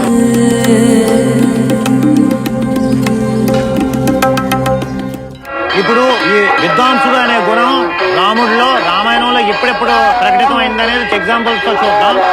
రాముడు అన్ని విద్యలు వచ్చిన అనుకున్నాం కదా, అది ఏవే విద్యలు? ఫర్ ఎగ్జాంపుల్ రామలక్ష్మణుల్ని విశ్వామిత్రుడు యాగర సంరక్షణకై పట్టుకుని వెళ్ళినప్పుడు తను అనేక నదులు, ఫస్ట్ ఏంటంటే సరియో నది, తర్వాత తమసా నది, తర్వాత గోమతి నది, తర్వాత గంగా నది, వీటి మీదుగా సిద్ధాశ్రమంకి వెళ్తారు. రాముడు వెళ్లే దారిలో పడవలోని కొన్నిసార్లు ఈత కొట్టుకుని, అంటే అంత ఉధృతమైన నదిలో కూడా ఈత కొట్టుకుని వెళ్తారు. రాముడికి ఈత అంటే ఇలాంటి ఫిజికల్ టైప్స్ ఆఫ్ గేమ్స్ ఇవి కూడా వచ్చిన దానికి ఇది నిదర్శనము. అంతేకాదు ఇంకా విద్వాంసులు అంటే విద్యలో అంటే తనకి తెలియని విద్య లేదు. జ్యోతిష్ శాస్త్రం తెలుసును, అలాగే వంట చేయడం తెలుసును, అదేవిధంగా ఖగోళ శాస్త్రం తెలుసును, వృక్ష శాస్త్రం తెలుసును. ఏది చేసినా అందులో రాముడి నిష్ణాతుడు. సకల వేదాలు తను అధ్యయనం చేశాడు. అంటే మామూలుగా ఇప్పుడు మనం నేర్చుకున్నట్టు విద్యలు అనేవి రెండు రకాలు కదా. ఒకటి ఏంటంటే మనం జనరల్ గా మనం బతకడానికి ఒక విద్య, వృత్తి విద్యలు అలాంటివన్నీ మనం బతకడానికి కోసం చేసే విద్యలు. రెండోది ఏంటంటే మన యొక్క ఆత్మ సంతృప్తి గురించి నేర్చుకునే విద్యలు. రాముడికి ఈ రెండు రకాల విద్యలు చాలా బాగా తెలుసును అనడానికి రామాయణంలో అనేక ఎగ్జాంపుల్స్ ఉన్నాయి.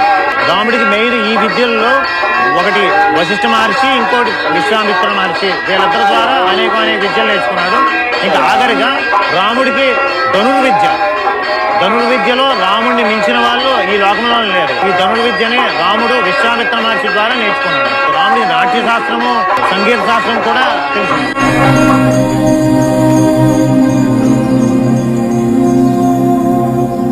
రాముడి యొక్క ఈ విద్వాంసుడు అనే గుణాన్ని ప్రస్తుతానికి ఎలాగ అన్వయించుకోవాలి, ప్రజెంట్ జనరేషన్ ఎలాగ అన్వయించుకోవాలి అనేది మాట్లాడదాం.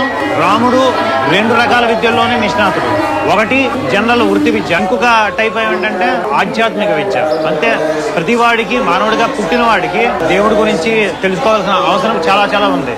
సో ఆధ్యాత్మిక విద్యలో కూడా ప్రతివాడు ఎంతో కొంత అనుభవం సంపాదించాలి. ఆధ్యాత్మిక విద్యలో అంటే ఫర్ ఎగ్జాంపుల్ సంగీతము, సాహిత్యము ఇలాంటివి. దీని ద్వారా మనం దేవుడిని చేరుకోవచ్చు. రాముడి యొక్క ఈ విద్వాంసుడు అనే గుణం నుండి మనం నేర్చుకోవాల్సింది ఏంటంటే ప్రతివాడు తన బతకడానికి కావలసిన విద్యతో పాటుగా ఆధ్యాత్మిక విద్యలో కూడా ఎంతో కొంత ప్రవేశం ఉండాలి అనేది. ఫర్ ఎగ్జాంపుల్ సంస్కృతం నేర్చుకుంటే భారతదేశానికి సంబంధించిన అనేక సాహిత్యం సంస్కృతంలో అవైలబుల్ ఉన్నాయి. దాని ద్వారా మనకి మన యొక్క దేశ సంస్కృతి సాంప్రదాయాల గురించి ఇప్పటి జనరేషన్కి ఎంతో కొంత తెలుసుకునే అవకాశం కలుగుతుంది. ఇక్కడ ఈ హనుమాన్ గుడి అనే అద్భుతమైన ప్రదేశంలో మనం రాముడి యొక్క విద్వాంసుడు అనే గుణాన్ని గురించి తెలుసుకున్నాం కదా.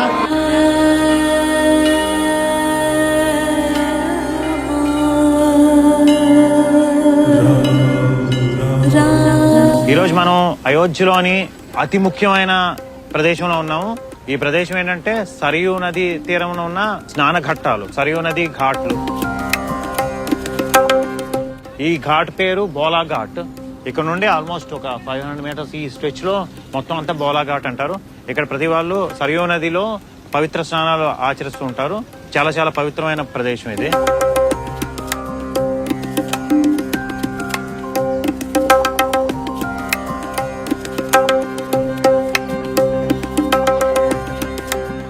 ఇక్కడ మనం రాముడి యొక్క ఒక అతి ముఖ్యమైన గుణం గురించి చెప్పుకుందాం. రాముడు సమర్థవంతుడు అంటే ఏంటి? సమర్థత అంటే ఏంటంటే చాలా క్యాపబిలిటీ ఉన్నవాడు అని అర్థం. సమర్థత అనేది ముందు మనం ఏదైనా మనసుతో ఆలోచించి బుద్ధితో దాన్ని ఆచరించి దాన్ని ఫిజికల్ గా మనం ఆచరించాలి. దానిని సమర్థత అంటారు. ఆ సమర్థత రాముడికి చాలా ఎక్కువగా ఉండడం వలన రాముడు చాలా సమర్థవంతుడు అంటారు.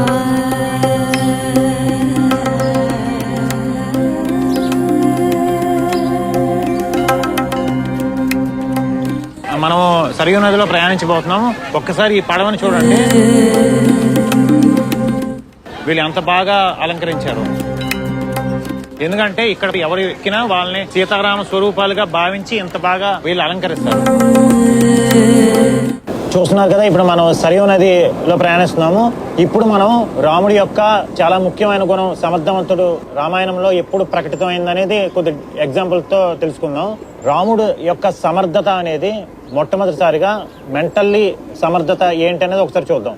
రాముడు వనవాసానికి వెళ్తున్నప్పుడు మొత్తం అయోధ్య ప్రజలు, దశరథ మహారాజు, కౌసల్య, సుమిత్రాదేవి, అలాగే మంత్రులు, మొత్తం లక్ష్మణుడు అందరూ కూడాను అపోజ్ చేశారు. అంటే రాముడిని ఎట్టి పరిస్థితుల్లో ఉండిపో అని. అయినా కూడా రాముడు తన యొక్క సత్యవాక్పాలన మీద తను ఎక్కువగా కాన్సన్ట్రేట్ చేస్తూ అందరినీ తన సమర్థతతో కన్విన్స్ చేసి తను మాత్రం అడవికి ప్రయాణం అయ్యాడు. అదే విధంగా చిత్రకూటంకి ఉన్నప్పుడు భరతుడు, అందరూ మొత్తం అయోధ్య ప్రజలందరూ వచ్చినప్పుడు వాళ్ళందరినీ ఒక్కొక్కరిని ఒక్కొక్క విధంగా సముదాయించి వాళ్ళని ఎవరిని హట్ చేయకుండా తన సమర్థతతో తను వాళ్ళని కన్విన్స్ చేసి వాళ్ళని తిరిగి వెనక్కి పంపించాడు. కానీ తను మాత్రం తిరిగి అయోధ్యకి వెళ్ళిపోలేదు. అది రాముడి యొక్క సమర్థత. అంతేకాకుండా ఇంకోటి రాముడి యొక్క మానసిక సమర్థత గురించి మనం విన్నాం. రాముడి యొక్క ఫిజికల్ కేపబిలిటీ గురించి ఒకసారి చూద్దాం. రామరావణ యుద్ధంలో రావణాసురుడి తరపున చాలా పవర్ఫుల్ రాక్షస సైన్యము ఎంతమంది ఉన్నారు. కానీ రాముడికి ఎవరున్నారు? వానరులే. అన్నినూ చంచల మనస్కులు, ఇన్స్టేబుల్ మైండ్ సెట్ ఉన్నవారు. కానీ అలాంటి వానర సైన్యం చేత వాళ్ళందరినీ ఏకతాటిపై పయనింపజేసి అలాంటి వానరుల చేతే ప్రపంచంలో కని విని ఎరుగని ఒక వారధిని సముద్రం మీద నిర్మించేటట్టు రాముడు చేశాడు. అది ఎవరి చేత? వానరుల చేత. అదే విధంగా అలాంటి వానర సైన్యంతో ప్రపంచంలోని అతి బలవంతుడైన రావణాసురుణ్ణి, అతి బలవంతమైన రావణ సేనని ఇదే వానరుల చేత చంపింపచేశాడు. అది రాముడి యొక్క సమర్థతకి పరాకాష్ట అని చెప్పుకోవచ్చు. సో ఇవి రెండు, ఒక మానసిక సమర్థత అలాగే శారీరక సమర్థత అనేది రాముడిలో ఎలా ప్రతిబింబించింది అనేది మనం చూసాం కదా. ఇది రాముడి సమర్థత. అందుకనే రాముడిని ప్రపంచంలోనే అత్యంత సమర్థవంతుడు అని అంటారు. ఈ గుణాన్ని ప్రజెంట్ జనరేషన్ వాళ్ళు అడాప్ట్ చేసుకుంటే కలిగే యూజెస్ ఏంటి? చాలా సింపుల్ విషయం. సమర్థత అంటే ఆల్రెడీ మనం చెప్పుకున్నాం. సమర్థవంతుడు అంటే ఎలాగుండాలి అంటే మానసికంగా దృఢంగా ఉండాలి, అదేవిధంగా బుద్ధితో చాలా సూక్ష్మంగా ఆలోచించగలగాలి, దానిని ఆచరణలో పెట్టగలగాలి. ఇదే విషయాన్ని మనకి అనేక మహాత్ములు చెప్పారు. అబ్దుల్ కలాం గారు వరకు మహాత్ములు ఇదే విషయాన్ని చెప్పారు. మనం ఏదైనా ఒకటి అనుకుంటే ముందు సంకల్పం ఇంపార్టెంట్, తర్వాత దాన్ని బుద్ధితో ఆలోచించాలి, దాన్ని ఫిజికల్ గా ఎగ్జిక్యూట్ చేయాలి. అదే రాముడు చేశాడు. ఇప్పుడు ఎలాంటి అపోజిషన్స్ ఎదురైనా, అంటే ప్రతికూల పరిస్థితులు ఎదురైనా కూడా దాన్ని తనకు అనుగుణంగా మలుచుకున్నాడు. తన చేతికి అందొచ్చిన వాళ్ళని కలుపుకొని యుద్ధం చేసి గెలిచాడు. అదే విధంగా మనం అనుకున్నవన్నీ మన జీవితంలో మనకి దక్కకపోవచ్చు, కానీ మనకి దక్కిన దాంతో ఎలాగా మనం ఎగ్జిక్యూట్ చేయాలి, మనం ఎలాగా వాటిని సాధించాలి అనేది మనం ఎక్కువ కాన్సన్ట్రేట్ చేస్తే మనకి అదే విజయం సిద్ధిస్తుంది. ఇదే మనం రాముడి నుండి నేర్చుకోవాల్సిన చాలా చాలా ముఖ్యమైన విషయం. ఇప్పుడు మనం సరియు ఘాట్ తీరంలో ఉన్న అద్భుతమైన శ్రీరామచంద్రుడి చిత్రపటం ముందు ఉన్నాం. ఒకసారి చూడండి ఎంత అద్భుతంగా పెయింటింగ్ వేశారో.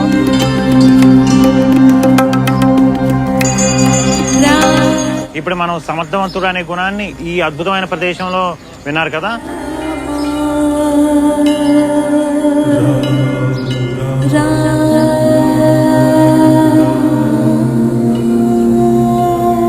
ఈరోజు మనం అయోధ్యలోని ఒక అతి ముఖ్యమైన ప్లేస్ లో ఉన్నాం, సరియు ఘాట్ దగ్గర. ఈ ఘాట్ పేరు మాండవి ఘాట్.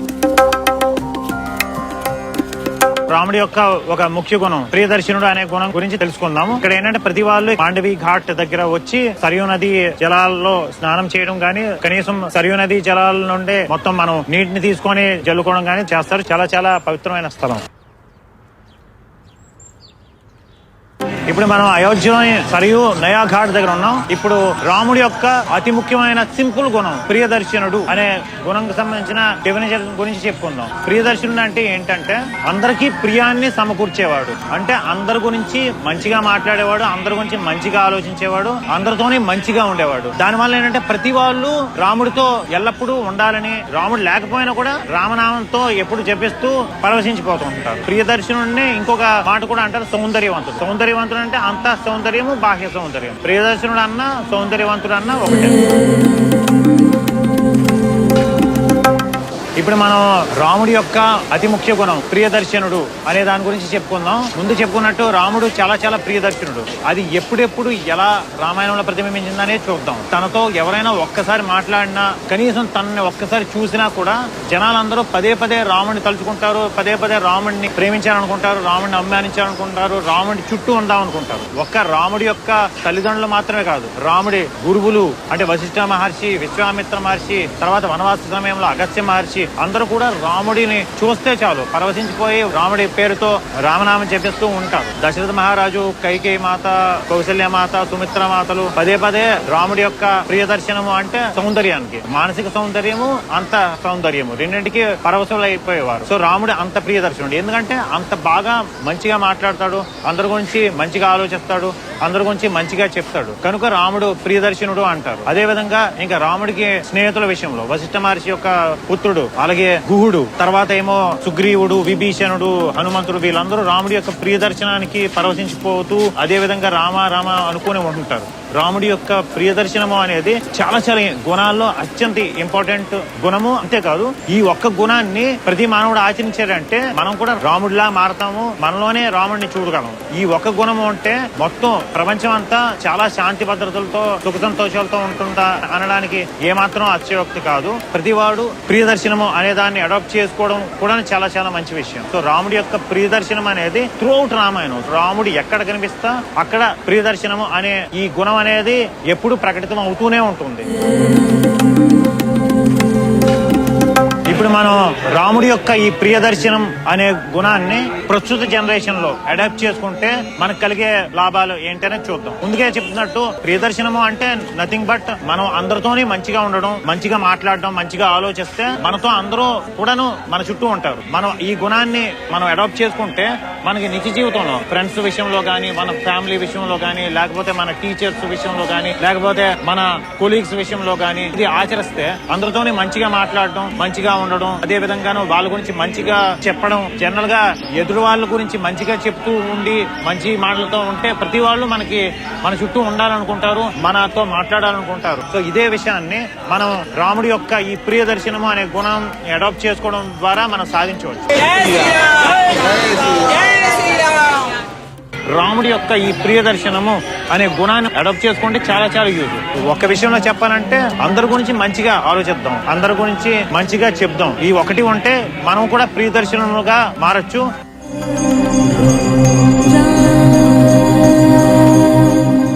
ఇంతవరకు మనం ఈ రాముడి యొక్క అతి ముఖ్య గుణం ప్రియదర్శనుడు అనే దాన్ని అయోధ్యలోని అతి ముఖ్యమైన ప్రదేశం మాండవి ఘాట్ దగ్గర చూసాం కదా.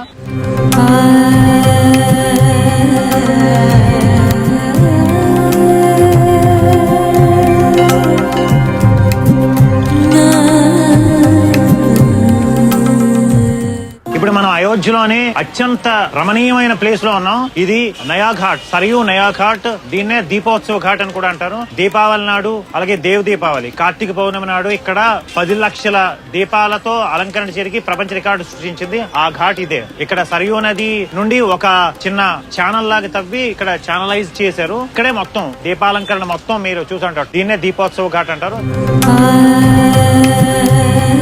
ఇప్పుడు మనం అయోధ్యలోని ఒక ముఖ్యమైన ప్రదేశం ఈ నయా ఘాట్ లేకపోతే దీపోత్సవ ఘాట్ దగ్గర ఉన్నాం. ఇక్కడ మనం రాముడి యొక్క ఒక ముఖ్యమైన గుణం ధైర్యవంతుడు గురించి తెలుసుకుందాం. రాముడు చాలా చాలా ధైర్యవంతుడు అంటారు. ధైర్యవంతుడికి ఇంకొక నేమ్ ఏంటంటే ఆత్మవంతుడు. ఆత్మవంతుడు అంటే ఏంటంటే తన యొక్క నిజస్వరూపం, తన యొక్క స్వస్వరూపం తెలిసినవాడు. అంటే తనకి ఆత్మజ్ఞానం ఉన్నది అని అర్థం. అంటే ఆత్మజ్ఞానం అంటే ఏంటంటే ఒక ఋషితుల్యుడు అని అర్థం. అంతేకాకుండా మన పరిభాషలో చెప్పాలంటే తనకి తన స్ట్రెంగ్స్, తన వీక్నెసెస్, తన పాజిటివ్స్, తన నెగటివ్స్ కి అన్ని తెలిసిన వాడు. సో అందుకే రాముడిని ఆత్మవంతుడు లేక గుణవంతుడు, ధైర్యవంతుడు అని అంటారు. ఇది రాముడి యొక్క ధైర్యవంతుడు అనే గుణానికి ఒక నిర్వచనం.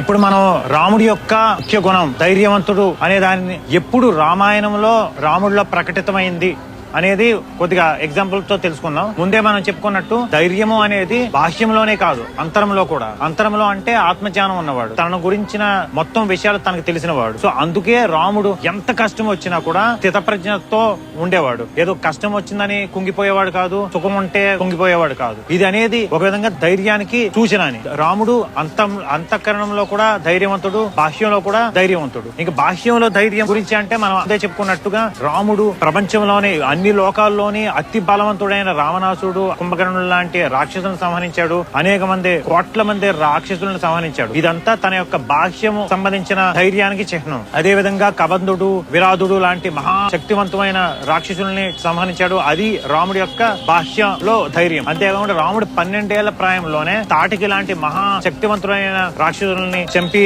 అలాగే విశ్వామిత్రుడి యాగాన్ని సంరక్షించాడు. రాముడి యొక్క బాహ్యంకి సంబంధించిన ధైర్యం అనేది ఈ ఎగ్జాంపుల్స్ అన్ని పరాకాష్ట. ఇంకా అంతరంలో అనుకుంటే ఆల్రెడీ మనం చెప్పుకున్నాం, తనకి ఎన్ని కష్టాలు వచ్చినా మానవుడికి అనేది అత్యంత కష్టమైన విషయం తన యొక్క భార్య తన ముందు లేకపోవడం. అలాంటి రాముడి భార్య సీతమ్మ వారిని రావణాసుడు ఎత్తుకు వెళ్ళిపోయినప్పుడు కూడా రాముడు తన యొక్క స్థితప్రజ్ఞని కోల్పోలేదు, అంటే తన ధైర్యాన్ని కోల్పోలేదు. అందుకే రాముడి లాంటి ధైర్యవంతుడు ప్రపంచంలోనే కాదు ముల్లోకాల్లోనూ లేడు అని అంటారు.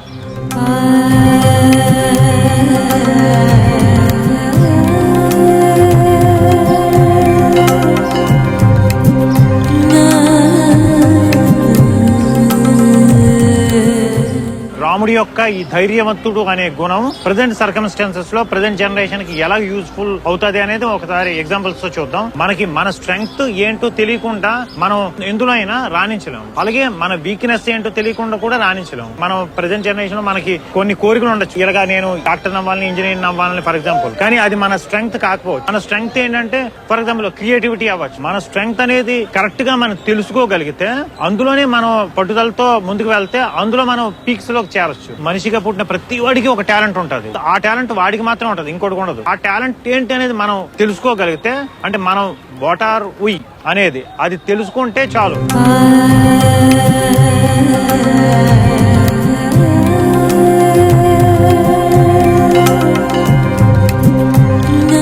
ఇప్పుడు మనం ఈ ధైర్యవంతుడు అనే గుణాన్ని అయోధ్యలోని ఒక ప్రముఖమైన ప్రదేశమైన ఈ సరియు నయా ఘాట్ దగ్గర మనం తెలుసుకున్నాం కదా.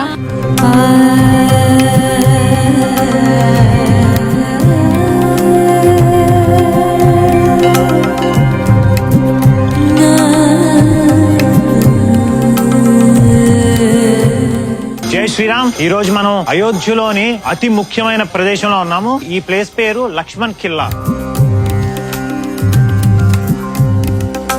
లక్ష్మణుడు ఇక్కడే నివాసం ఉండేవారు. సో చాలా చాలా పవిత్రమైన స్థలము. ఇక్కడ ఇంకొక స్పెషాలిటీ ఏంటంటే ఈ లక్ష్మణ్ కిల్లా నుండే లక్ష్మణుడు మొట్టమొదటిసారిగా రాముడు భరతుడు శత్రువుల కన్నా ముందుగా అవతారం చాలించాడు. సరియు ఘాట్ దగ్గరే ఉంటది. మీరు చూస్తున్నట్టు వెనకాల సరియు నది ప్రవహిస్తుంటది. ఇక్కడే తను అవతారం చాలించిన ప్రదేశం. లక్ష్మణుడు అంతటి వాడు నివసించిన స్థలము, ఇక్కడే అవతారం చాలించిన ప్రదేశం. కాబట్టి ఇది చాలా చాలా పవిత్రమైన స్థలము. ఇప్పుడు మనం జితక్రోధుడు అనే రాముడి యొక్క గుణం సంబంధించిన నిర్వచనంలోకి వెళ్దాం. అసలు జితక్రోధుడు అంటే ఎవరిని అంటారు? జితక్రోధుడు అంటే క్రోధాన్ని జయించిన వాడు. అంటే రాముడు క్రోధాన్ని జయించాడు. అంటే ఎప్పుడు రాముడికి కోపం రాదు. అంటే అది చాలా చాలా చాలా వినడానికి చాలా ఈజీగా ఉంటది, కానీ అది చాలా కష్టమైన విషయం. సో జితక్రోధుడు అంటే క్రోధాన్ని జయించిన వాడు. క్రోధాన్ని జయించడం మాత్రమే కాదు, ప్రతి మనిషికి అంతఃశత్రువు 6 ఉంటాయి. అరిషట్ వర్గాలు అంటారు. కామ, క్రోధ, మోహ, లోభ, మద, ఆశ్చర్యాలు. ఈ 6ంటిని ఒక్క క్రోధాన్ని జయిస్తే ఆటోమేటికల్లీ దీనితో పాటు ఆ 5ంటిని జయించిన వాడు అవుతాడు. సో రాముడు జితక్రోధుడు అంటే దాని అర్థం ఓన్లీ క్రోధం మాత్రమే కాదు, మిగతా 5ంటిని అంటే మొత్తం 6 అంతఃశత్రువులను జయించిన వాడు అని అర్థం.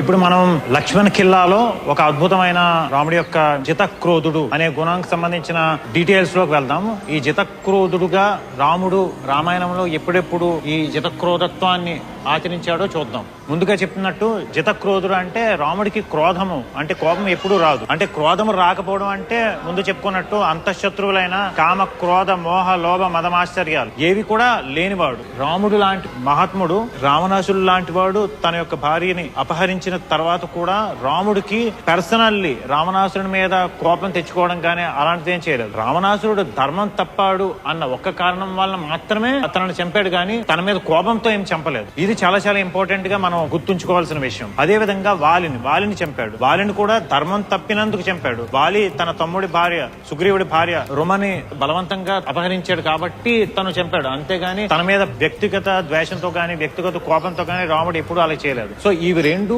రాముడి యొక్క జితక్రోధత్వానికి పరాకాష్ట. సో రామాయణంలో ఇలాగా ఎప్పుడు లక్ష్మణుడు, భరతుడు, శత్రువును వీళ్ళకి కోపాలు వచ్చిన సందర్భాలు కొన్ని ఉన్నాయి, కానీ రాముడు ఇప్పుడు మొత్తం త్రూ అవుట్ రామాయణంలో ఎవరిపైనా గానీ ఎప్పుడు గానీ క్రోధం ఎప్పుడు ఇది చేసే సందర్భం అస్సలు కూడా లేదు. అందుకే రాముడు జితక్రోధుడు అని అంటారు.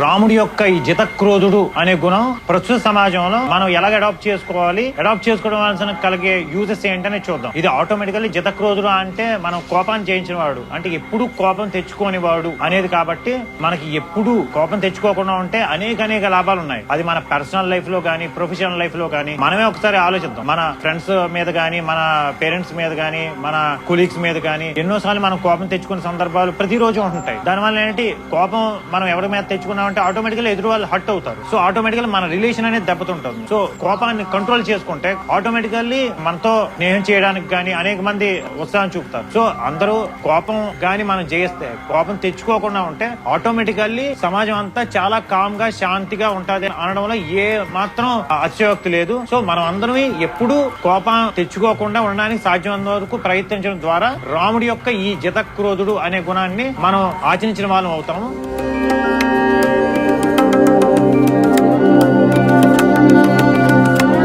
ఇప్పుడు మనం రాముడి యొక్క అతి ముఖ్యమైన గుణం జితక్రోధుడు అనే గుణానికి సంబంధించిన విషయాన్ని అంతటినీ మనం అద్భుతమైన ప్రదేశం లక్ష్మణ్ కిల్లా, సరియు ఘాట్ నదీ తీరంలో ఉన్న లక్ష్మణ్ కిల్లా దగ్గర మనం కవర్ చేసాము.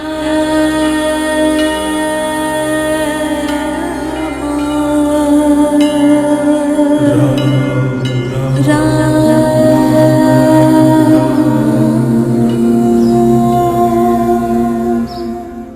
రోజు మనం అయోధ్యలోని అత్యంత పవిత్రమైన ప్రదేశంలో ఉన్నాం. ప్రదేశం పేరు వాల్మీకి భవన్. వాల్మీకి రామాయణంలోని 24,000 శ్లోకాలు అన్ని ఇక్కడ ఉన్న గోడల మీద చెక్కబడి ఉన్నాయి. సో మొత్తం అంతా రామాయణమే ఒక భవనంగా రూపుదిద్దుకుంటే ఎలాగుంటుందో అలాంటిది. అంటే రామాయణ భవన్ అన్నట్టు చాలా చాలా పవిత్రమైన ప్రదేశం.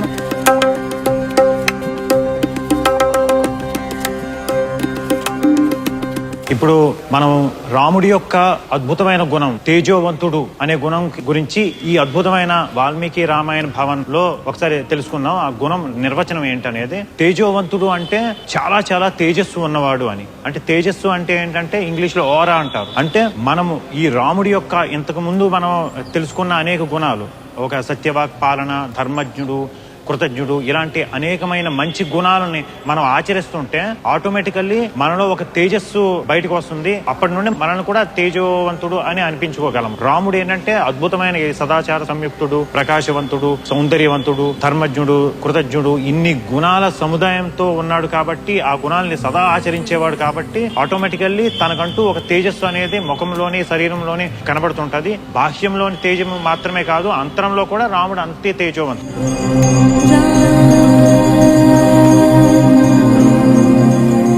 ఇప్పుడు మనం తేజోవంతుడు రాముడు యొక్క ఈ తేజోవంతుడు అనే గుణం రామాయణంలో ఎప్పుడెప్పుడు ప్రకటితమైందనే చూద్దాం. రాముడి తేజస్సు అనేది తను పుట్టినప్పటి నుండి ఉండేది.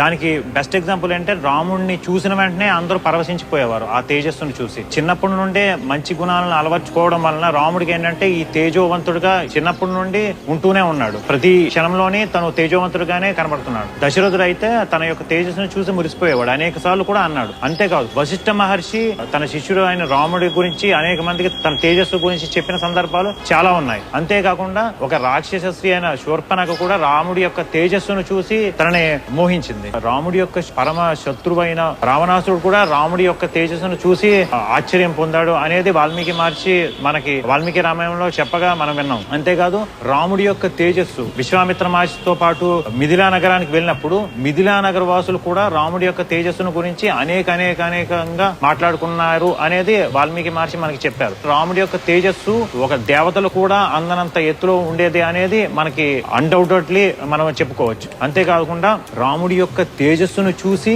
హనుమంతుడు, సుగ్రీవుడు ఇలాంటి వాళ్ళు ఆయన స్నేహాన్ని ఆశించారు. హనుమంతుడు ఏంటంటే తను ఆల్రెడీ ఒక యోగి. అలాంటి వాడికి ఏంటంటే రాముడిని మొట్టమొదటిసారి చూసినప్పుడే తన యొక్క విష్ణువాంశ ఈ తేజస్సు అనేది తన హృదయంలో తెలుసుకొని తనకి శిష్యుడిగా మారి సేవకుడిగా మారిపోయాడు. సో రాముడి యొక్క తేజస్సు అనేది ముల్లోకాల్లోనూ లేదు అనేది మనకి వాల్మీకి మహర్షి చెప్పారు. ఈ తేజోవంతుడు అనే గుణాన్ని వాల్మీకి భవన్ లో విన్నాం కదా. వాల్మీకి భవన్ కి సంబంధించిన అద్భుతమైన విషయం మీకు షేర్ చేసుకుందాం అనుకుంటున్నాను. ఈ వాల్మీకి భవనంలోనే అయోధ్య రాజుగా శ్రీరామచంద్రుడు ఉన్నప్పుడు లవకుశులు, హనుమంతుడు ఇక్కడే రామకథ గానము, రాముడి యొక్క గుణగణాలను కీర్తించేవారు. ఇలాంటి అద్భుతమైన ప్రదేశంలో మనం కూడా రాముడి యొక్క తేజోవంతుడు అనే ఒక ముఖ్య గుణాన్ని మనం ఇలాగా మాట్లాడుకోవడం అనేది రియల్ గా చాలా చాలా చాలా పుణ్యం అని నేను భావిస్తున్నాను. ఈ తేజోవంతుడు అనే గుణం మనం అడాప్ట్ చేసుకుంటే మనకు కలిగే లాభాల గురించి ఒక్కసారి చూద్దాం. ఇంతకు ముందే మనం చెప్పినట్టు ఈ తేజోవంతుడు అనేది ప్రత్యేకమైన గుణం కాదు. ఈ గుణం అనేది ఇంతవరకు రాముడు ఆచరించిన మంచి గుణాల సముదాయం. రాముడు అలాగే అనేక మంచి గుణాలను ఆచరించడం ద్వారా ఈ తేజోవంతంగా మారాడు, తేజోవంతుడుగా అనిపించుకున్నాడు. అదే విధంగా రాముడిలాగా మనం మారాలంటే రాముడు ఇంతవరకు ఆచరించిన అన్ని గుణాలను మనం ఆచరిస్తే రాముడిలాగా మనం కూడా మారవచ్చు అనేది మనం అర్థం చేసుకోవాలి.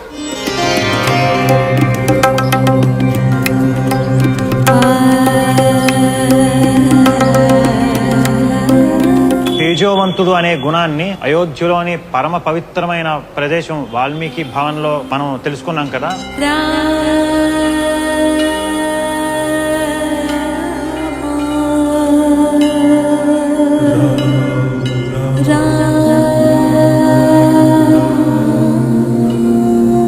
ఈ రోజు మనం అయోధ్యలోని ఒక అద్భుతమైన ప్రదేశంలో ఉన్నాం. దీని పేరు సుగ్రీవ్ కిల్లా, అంటే సుగ్రీవుడి యొక్క కోట అని అర్థం.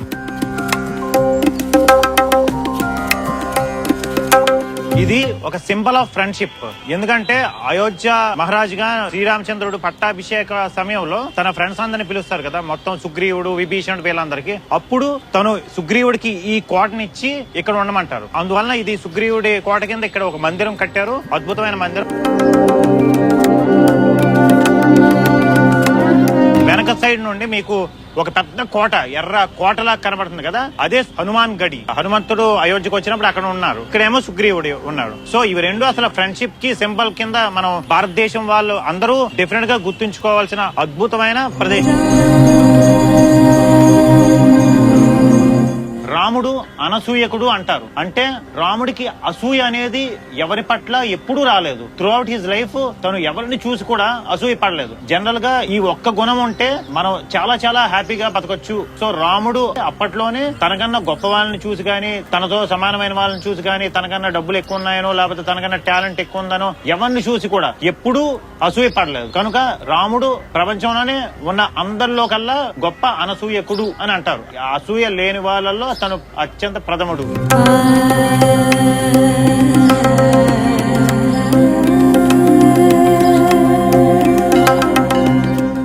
రాముడి యొక్క అతి ముఖ్య గుణం అనసూయకుడు అనే దాని గురించి, అది రాముడిలో ఎప్పుడు ప్రతిబింబించింది రామాయణంలో అనే దాని గురించి ఉదాహరణతో చూద్దాం. తనని వనవాసానికి పంపించి భరతుడికి రాజ్యాభిషేకం చేద్దామని అనుకున్నప్పుడు కూడా తను భరతుడిని చూసి అసూయ పడలేదు. అదే విధంగా సుగ్రీవుడి విషయంలో, సుగ్రీవుడు వాలిని చంపిన తర్వాత రాముడు సుగ్రీవుడిని కిష్కింధ రాజ్యానికి మహారాజుగా చేశాడు. అంటే అప్పటికి రాముడు మహారాజు కాదు, ఒక వనవాసి. కానీ తనకన్నా సుగ్రీవుడి స్థాయి ఎక్కువ. కానీ రాముడు సుగ్రీవుడిని చూసి ఎట్టి పరిస్థితుల్లోని అసూయ పడలేదు సరికదా. రాముడు తన సుగ్రీవుని చూసి పొంగిపోయేవాడు, నా మిత్రుడు ఇంత మహారాజు అయ్యాడని. అదే విధంగా ఇంపార్టెంట్ ఘట్టం చూసుకుంటే, రావణ సంహారం తర్వాత లంకకి అధిపతిగా విభీషణుడిని రాముడు చేశాడు. లంక అంటే అద్భుతమైన సుసంపన్నమైన రాజ్యం. అలాంటి లంకాధిపతి అయిన విభీషణుడు చూసి దేవతలు కూడా అసూయపడేవారు. అంతటి మహోన్నతమైన స్థానం అది. అలాంటి విభీషణుడు చూసి కూడాను రాముడు ఎప్పుడూ అసూయపడలేదు. సరే కదా, నా మిత్రుడు పరమమిత్రుడు ఇంత అద్భుతమైన లంకా సామ్రాజ్యానికి అధిపతి అయ్యాడు, ఇంత ధర్మాత్ముడు అయ్యాడు కదా అని పొంగిపోయేవాడు. ఆ విధంగా రాముడు ఎట్టి పరిలోని తన యొక్క మిత్రుల పట్ల గాని, తన యొక్క మిగతా రాజుల పట్ల గాని అసూయ ఎప్పుడు మనకి రామాయణంలో లేదు. సో రాముడు అనేవాడు అనసూయకుడు అనడానికి ఇవి అద్భుతమైన ఉదాహరణ.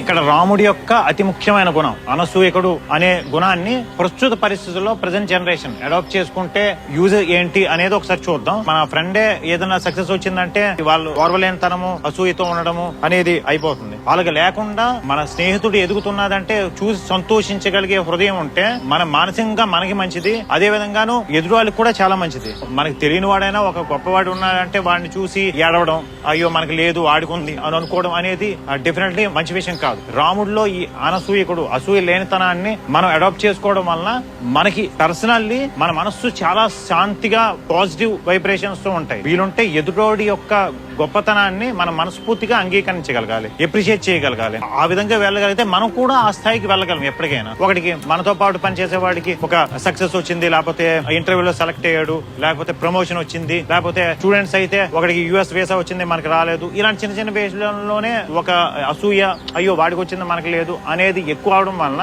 అల్టిమేట్లీ వాళ్ళకి ఎదురు వాళ్ళకి కాదు మనకే దాని వలన చాలా చాలా నష్టము. మనలోని నెగిటివిటీ పెరిగిపోయిందంటే మనం ఇంకా డౌన్ అయిపోతున్నట్టే. సో ప్రతి వాడు సాధ్యంత వరకు ఎవరి యొక్క సక్సెస్ ని చూసి ఎట్టి పరిస్థితుల్లో అసూయ పడదు. వీరుంటే ఎప్రిషియేట్ చేద్దాం, లేదు అంటే వాడిలాగా సక్సెస్ పొందడానికి పాజిటివ్ గా ముందుకెళ్ళగలిగే స్థాయికి మనం మెంటల్లీ ప్రిపేర్ అవ్వగలిగితే దాని వలన మనకి మంచిది, మన వలన సమాజానికి కూడా చాలా మంచిది.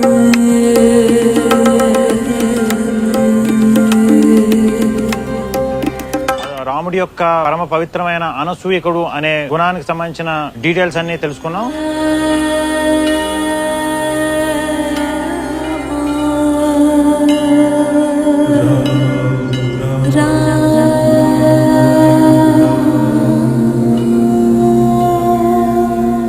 ఈ రోజు మనం అయోధ్యలోని అత్యద్భుతమైన ప్రదేశం, అత్యంత పవిత్రమైన ప్రదేశంలో ఉన్నాము. దీనిని సరియూ నది గుప్తార్ ఘాట్ అంటారు.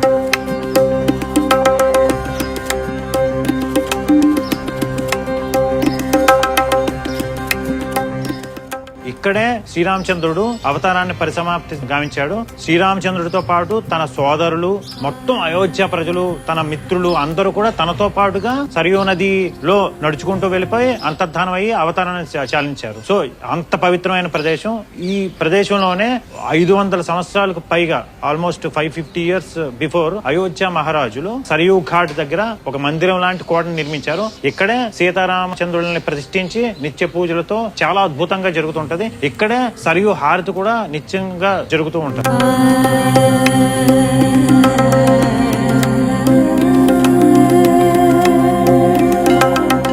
రాముడి యొక్క అత్యంత ముఖ్యమైన గుణము ఆఖరి గుణం పరాక్రమవంతుడు. రాముడు చాలా చాలా చాలా పరాక్రమవంతుడు. రాముడిని మానసికంగా గాని శారీరకంగా గాని ఓడించగల సమర్థుడు ఈ మొత్తం భూమి మీద మాత్రమే కాదు, మొత్తం 3 లోకాల్లోని ఎవ్వరూ లేరు. మొత్తం అన్నిటిలోని రాముడు ఈజ్ నెంబర్ 1. రాముడు లాంటి యోధుడు, రాముడు లాంటి వీరుడు, రాముడు లాంటి సైనికుడు, రాముడు లాంటి సైన్యాధ్యక్షుడు, రాముడు లాంటి మహారాజు, రాముడు లాంటి గురువు అసలు మొత్తం 3 లోకాల్లోనే ఎవ్వరూ లేరు.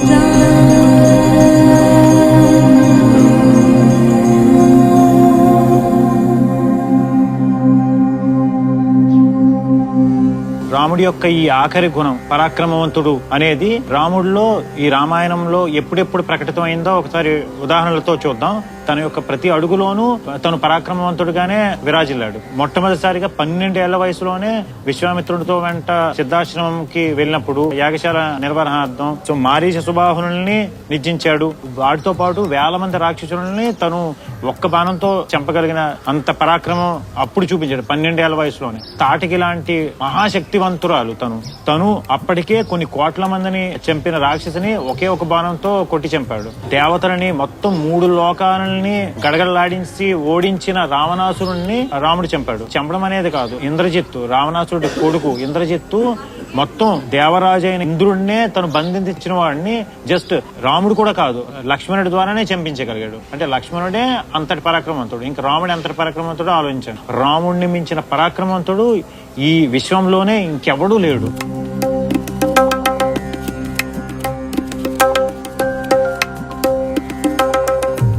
ఈ రాముడి యొక్క ఈ పరాక్రమవంతుడు అనే గుణం ఇప్పుడు మన ప్రజెంట్ జనరేషన్ కి ఎలాగా అడాప్ట్ చేసుకోవాలి అనేది కొద్దిగా ఉదాహరణలతో మాట్లాడుకుందాం. ఒక మంచి చెడు రెండు కూడా మనలోనే ఉన్నాయి. మంచి అంటే రాముడు, చెడు అంటే రావణాసురుడు. సో మనలో ఉండే రావణాసురుడు మీద విజయం సాధించాలంటే మనలో ఉండే మంచి రాముడు అవ్వాలి. రాముడు లాగా మనం మంచి పరాక్రమంగా బతుకుతే, మంచిగా బతుకుతే అప్పుడు ఆటోమేటికల్లీ మంచి అనేది చెడు మీద విజయం సాధిస్తుంది. అదే పరాక్రమవంతుడు రాముడు అన్నదానికి నిదర్శనం.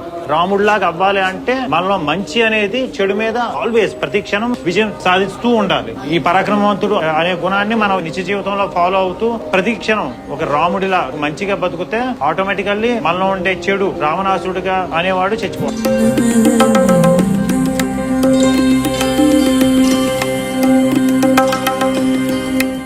అయోధ్యలోనే ఉన్న అతి ముఖ్యమైన పవిత్రమైన ప్రదేశం సరియూ నది గుప్తార్ ఘాట్ దగ్గర ఉన్నాము. ఇక్కడ మనం రాముడి యొక్క ఆఖరి గుణం పరాక్రమవంతుడు గురించి పవిత్రమైన ప్రదేశంలో చెప్పుకున్నాం కదా. మొత్తం రాముడి యొక్క 16 గుణాలు, 16కు పైగా ఉన్న అద్భుతమైన దివ్యమైన ప్రదేశాలు అయోధ్యలో ఉన్న దివ్యమైన ప్రదేశాల్లో మనం చూసాము. అందరికీ శ్రీరాముడి కృప కలగాలని సదా ప్రార్థిస్తూ జై సీతారాం.